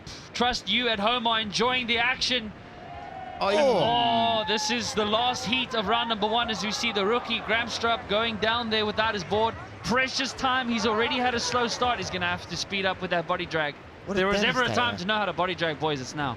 Or do you decide to go back in, get another board, and then, you know, he's close enough to that board. Here we go then. Andrea Principi, current Red Bull King of the Air, King of the Air champion, not world champion. He's had a tough year on the world tour, that's for sure, but he is currently the King owner right now. He's had a great start to things here, opening his account with 2 big 6s. Beautiful colors here in Cape Town with the magic hour going on as the sun is setting. And this event will run all the way until sunset because we have waited for the ideal conditions to kick off round 1. Oh, yes. Look at Andrea Principi. And now they're stomping landing. Maybe a replay on that one will be fantastic. I love that shot from the drone there. It showed the height that the riders can get. I mean, like we said, 10 years ago, we wouldn't be getting these heights. The equipment has allowed us to achieve this. You know, we've got about 25 knots, maybe 28. Yeah, this is the classic Stino. That's a doobie loop with a board up from the fin. They just weren't in there, but so... We've really seen the chop player factor already this year, James. Round 1 with the kickers being a little bit smaller, tight on top of each other. What a difference it makes. Like you said, jinxed it because of the landing, but yeah, Here's a replay from Andrea Principi riding right foot forward, taking off with a back roll, double back roll board off, and a kite loop. Oh, full inversion there on the back roll without the board. He'll be happy. Magnifico. Look how long he was holding that grab there. Nose grab at the end as well. He was in control. He's edging out ahead here. One of the most psyched riders on there is like, oh, Andrea Principi going for a double front roll, triple, quadruple. I'll tell you what though, he's got Zach Adams to contend with the most psyched riders after what I saw earlier on that interview. There's already a prize probably up for that one as well. There we see. That's going down in history. That we see Stein heading out left foot forward towards the iconic Robben Island as the sun is setting, but that does look like, yep, it's Lucas. Not a lot of technical insertion into that maneuver, but it'll keep the scoreboard ticking. But with with just over 2 minutes, I'm not sure. Gramstrup does need to pull it out of the bag. What a shot. Look at that, gents. Sunset sessions are the best, and sunset events are even better here at the Red Bull King of the Air 2024. Thank you so much for joining us, tuning in, and supporting these riders. as they take it to the skies. And here goes Tino with another attempt with his signature. He just couldn't get it in. He just couldn't get it in. Lull. Yeah. Just lacking some of that horizontal distance traveling through, but great effort there so far from him. Didn't get his foot in, did he? What do you think about this, guys? Just think about this. Zach Adams, the president? Maybe, but oh wow, a 7.48 dropping there for Andrea Principi for that contra loop tic-tac quadruple front roll. It seems pretty clear who's going to get flagged out, but we're not there yet. Andrea Principi is still upping his scores and going big. Look at that. God, how much control was that? For a moment there, he dropped right out. He was comfortable. He was getting so close to the water, looped the kite. Was that the very technical back roll contra loop? I didn't quite catch the full one of that, but the height was very impressive. There goes Tino again, finding that kicker, timing it well, and oh yeah, he is taking off. It was the contra loop. Double forward contra loop with a board off. That's not going to up his score this time around. Andrea Principi, contra loop, triple back roll, tic-tac, and it's 7.18. He's working the sevens then, Andrea Principi, as this is big as well though from Gramstrup. Didn't get the board off. I don't think it's going to be a big score, but I think some wins come back here, Ruben. That tells me sevens, high scores coming from the riders. Once you see them fly high and put some big scores on the board, that means that the wind has picked up a little bit. That's what it does when the sun sets a little bit and it cools off a little bit, and then the wind can play in our favor. There we see the Table Mountain with the tablecloth on there. Eventually, it came through here in the mother city, Cape Town. You're here with us, Colin Heckroot, Lewis Crathern, and myself, Ruben Lenton, talking you through the first round of the Red Bull King of the Air. We had the women's division. We were able to run 3 heats at some incredible level of riding from these 6 women. And now here at the last heat of round number 1 with the men open division.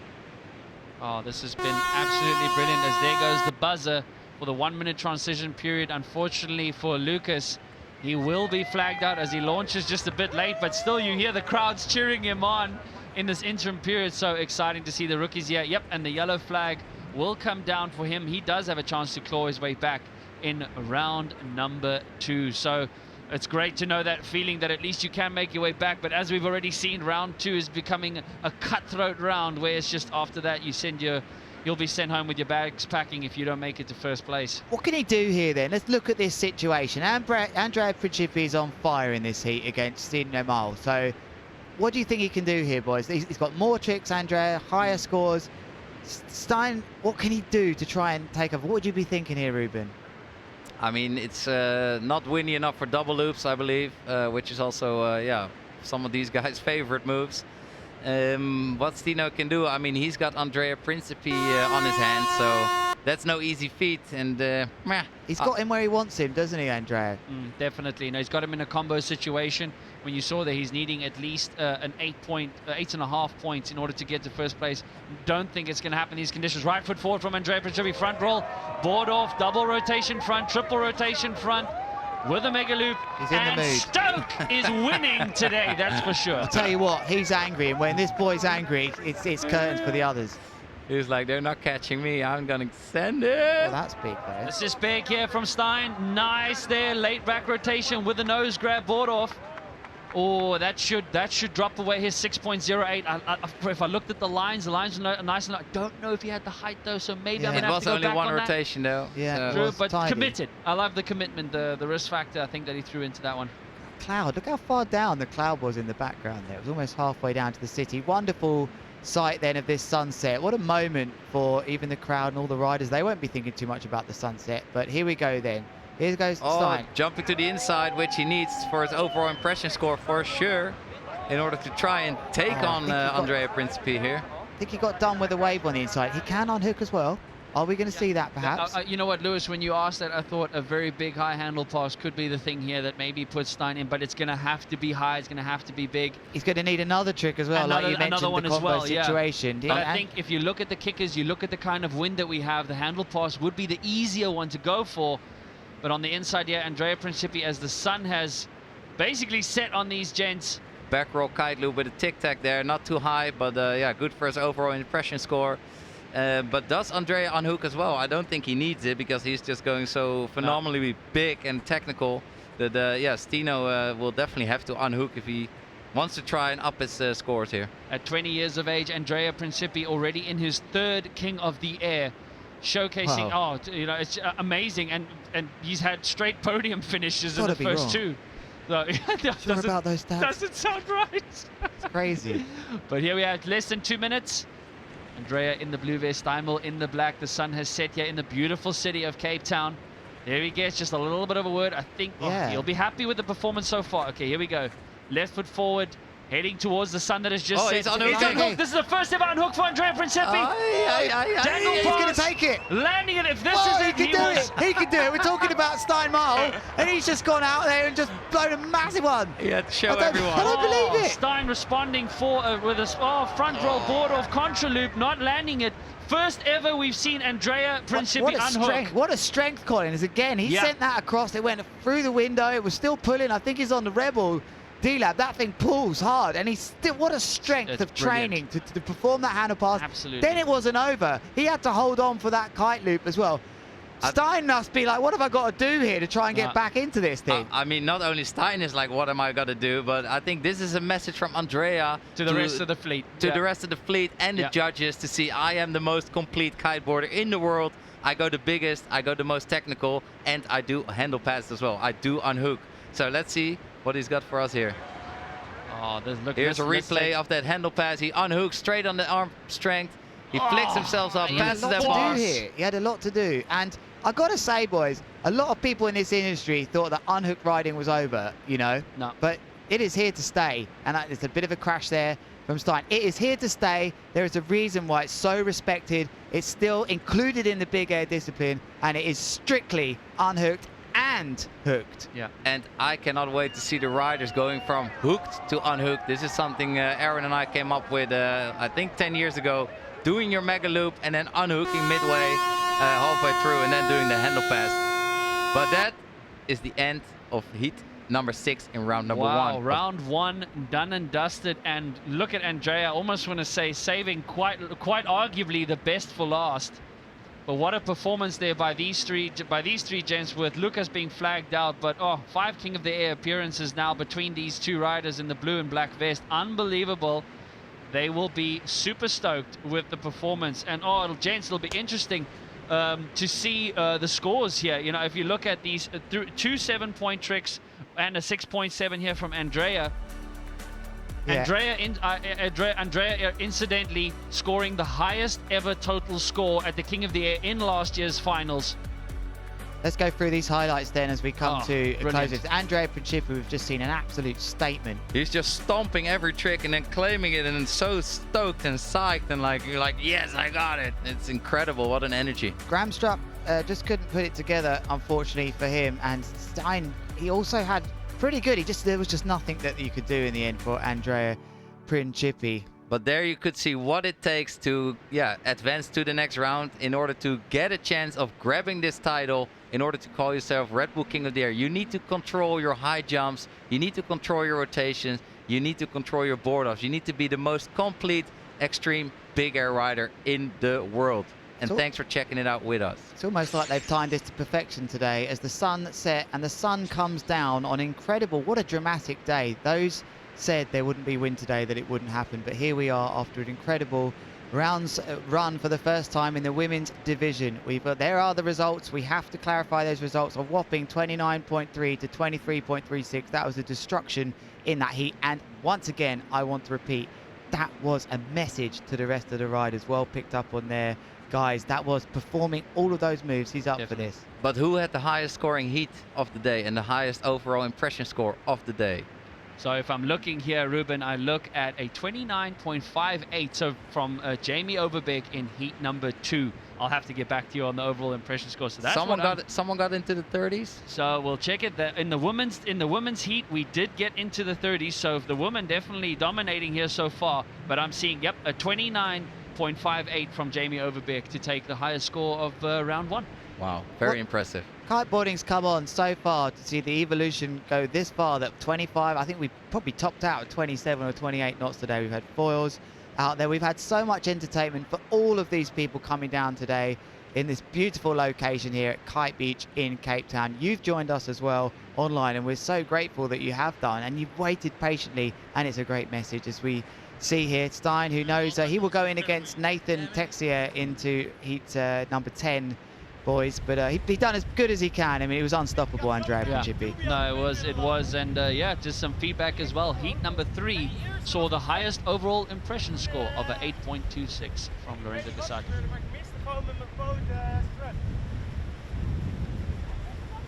Oh, just checking out some of the dialogue there from Stein as he makes his way back up when it was so cool to see the sun at the beginning of this heat, and now it has set on what has been a spectacular display and a historic display, gents. Let's not underemphasize that, an historic display of women and open division big air kiteboarding here at 2024 Red Bull King of the Air. Unbelievable. 100%. And then we've got more epic action in store for you when this event will continue in the near future. And then we will continue with round 2, where we see Parker Sage taking on Charles Brodel on his foil board. Then Clement Ha against Cohen van Dijk. Lucas Gramstrap taking on Edgar Ulrich. Nathan Texier against Steinmühl. Josh Gillett taking on Dutchie Gielvlucht. And then Mark Jacobs taking on local boy Jason van der Spuy. Epic action still to be unfolding later on. But here we have an interview with Andrea Principi, the winner from the last heat in round number 1. It's ecstatic, man, ecstatic. The defending champ, not disappointing, man. Well done, that was an incredible heat. Yeah, man, it was epic, man. It's so good to back riding King of the Air, yeah, man. It's like the day of the year, you know. It's the day of the year. Yeah, man, I know you train all year round just for this event. Obviously defending your title from last year. What does it mean to you coming back here to Cape Town and showing us all your moves? Man, to me means give it all, man. I understand that if I want to get it and keep it, you know, I need to give it all, and that was the warm-up, you know. Still I need to give it all. It was like the 50%, so just stay tuned for the more action. Yeah, man. Beautiful, man, beautiful. Wait. The trap is coming back. The real trap is coming back, man. Yeah. Nice one, brother, nice one. See you round 3. Yes, sir. Wow. Raw emotion there from the current and defending big air King of the Air champion. So how can you not love that? No, every it's interview, epic, man. Yeah, so what energy, and you know, the sun has set, but the energy has definitely not yet at the 2024 Red Bull King of the Air. So, gents, again, just some takes again on Andrea's heat. I mean, an epic Saturday afternoon, Saturday evening, well into the sunset with an epic kiteboarding display from some of the best kiteboarding athletes in the world, and I really enjoyed it, and I really want to thank our dear sponsors for joining us to make this event happen, to push our sport to new heights. That's what these riders are doing. It's a really tight community. We are all friends, but we also love landing new moves and pushing each other to new heights. So big thanks to Maui Jim for joining us, Subaru, Nord and Mystic. And let's take another look at the competition. Look at this, gents. Look at this. Yeah, so let's start with round number 3, gents. Who were the guys who made a statement in round number 1? Lewis, what do we have in heat number 13, round 3? Well, Zach Adams making his way through. What a moment that was for him. He was very strong, but he didn't seem bothered at all or phased to be in such a huge event. Jamie Overbeek needs no introduction. Looks very calm and collected as well. You know, Casati was good. Borsamura, I think we need to talk about him. What a performance that was for him, you know, against Mark Jacobs, a previous winner, and Charles Brodel. I think this is going under the radar that he won that heat. No, I think so too, and I think it's just exciting to see the matchups that we've already seen go down here. But like Timo just pulling it out of the bag in the last minute, you know, had a bit of a slow start, picked up momentum, horizontal kite angle, I think taking the day. But it's that classic Dutch raw style. Oh yeah. If it ain't Dutch, it's Lewis Hamilton. Ooh, painful there, mate. Keep pushing, guys. Don't worry about this. Sorry. But this is incredible. So Lucas Cerruti also straight through. Andrea also through to round number 3. Round 2, you see there those guys will be battling it out with a couple of rookies in there, a couple of names you definitely wish they had not been there at all. But gents, just some quicker final words just quickly from your guys' side. I think everybody, especially the women who kicked off this event when the wind was still pretty light, but they managed to show us some epic tricks, land their kite loop board offs, their contra loops. They made history for being part of this event. They've trained over the past years, really showed us what they can do, what they're capable of, and that's given us an epic big air show. So thanks for that to all the women. I think for me, guys, it's been a reminder today that you just never know what Mother Nature's really going to do. We were all here today on a very difficult forecast. You got to be in it to win it. Boy, were we in it today, down here from stupid o'clock in the morning, and it delivered. Another reminder that we are in the windy place in the world, one of the capitals of the world, the Cape Doctor. Provided once again. Absolutely. No, gents, it's been an absolute pleasure and honor again, once again, bringing you to round one and a historic 3 heats from the women's division. But that is the end of the day for us here at the 2024 Red Bull King of the Air. We will bring you some highlights now, but please stay tuned. We are on standby for tomorrow to continue off with round number 2. We are hoping the wind will pull through. Please stay tuned and keep spreading it at hashtag Red Bull King of the Air, the world's most prestigious big air kiteboarding event. Stay tuned. We'll be back with you hopefully soon. Thumbs up for the wind. But thank you so much for joining us on what has been a historic day here at the 2024 Red Bull King of the Air. See you soon.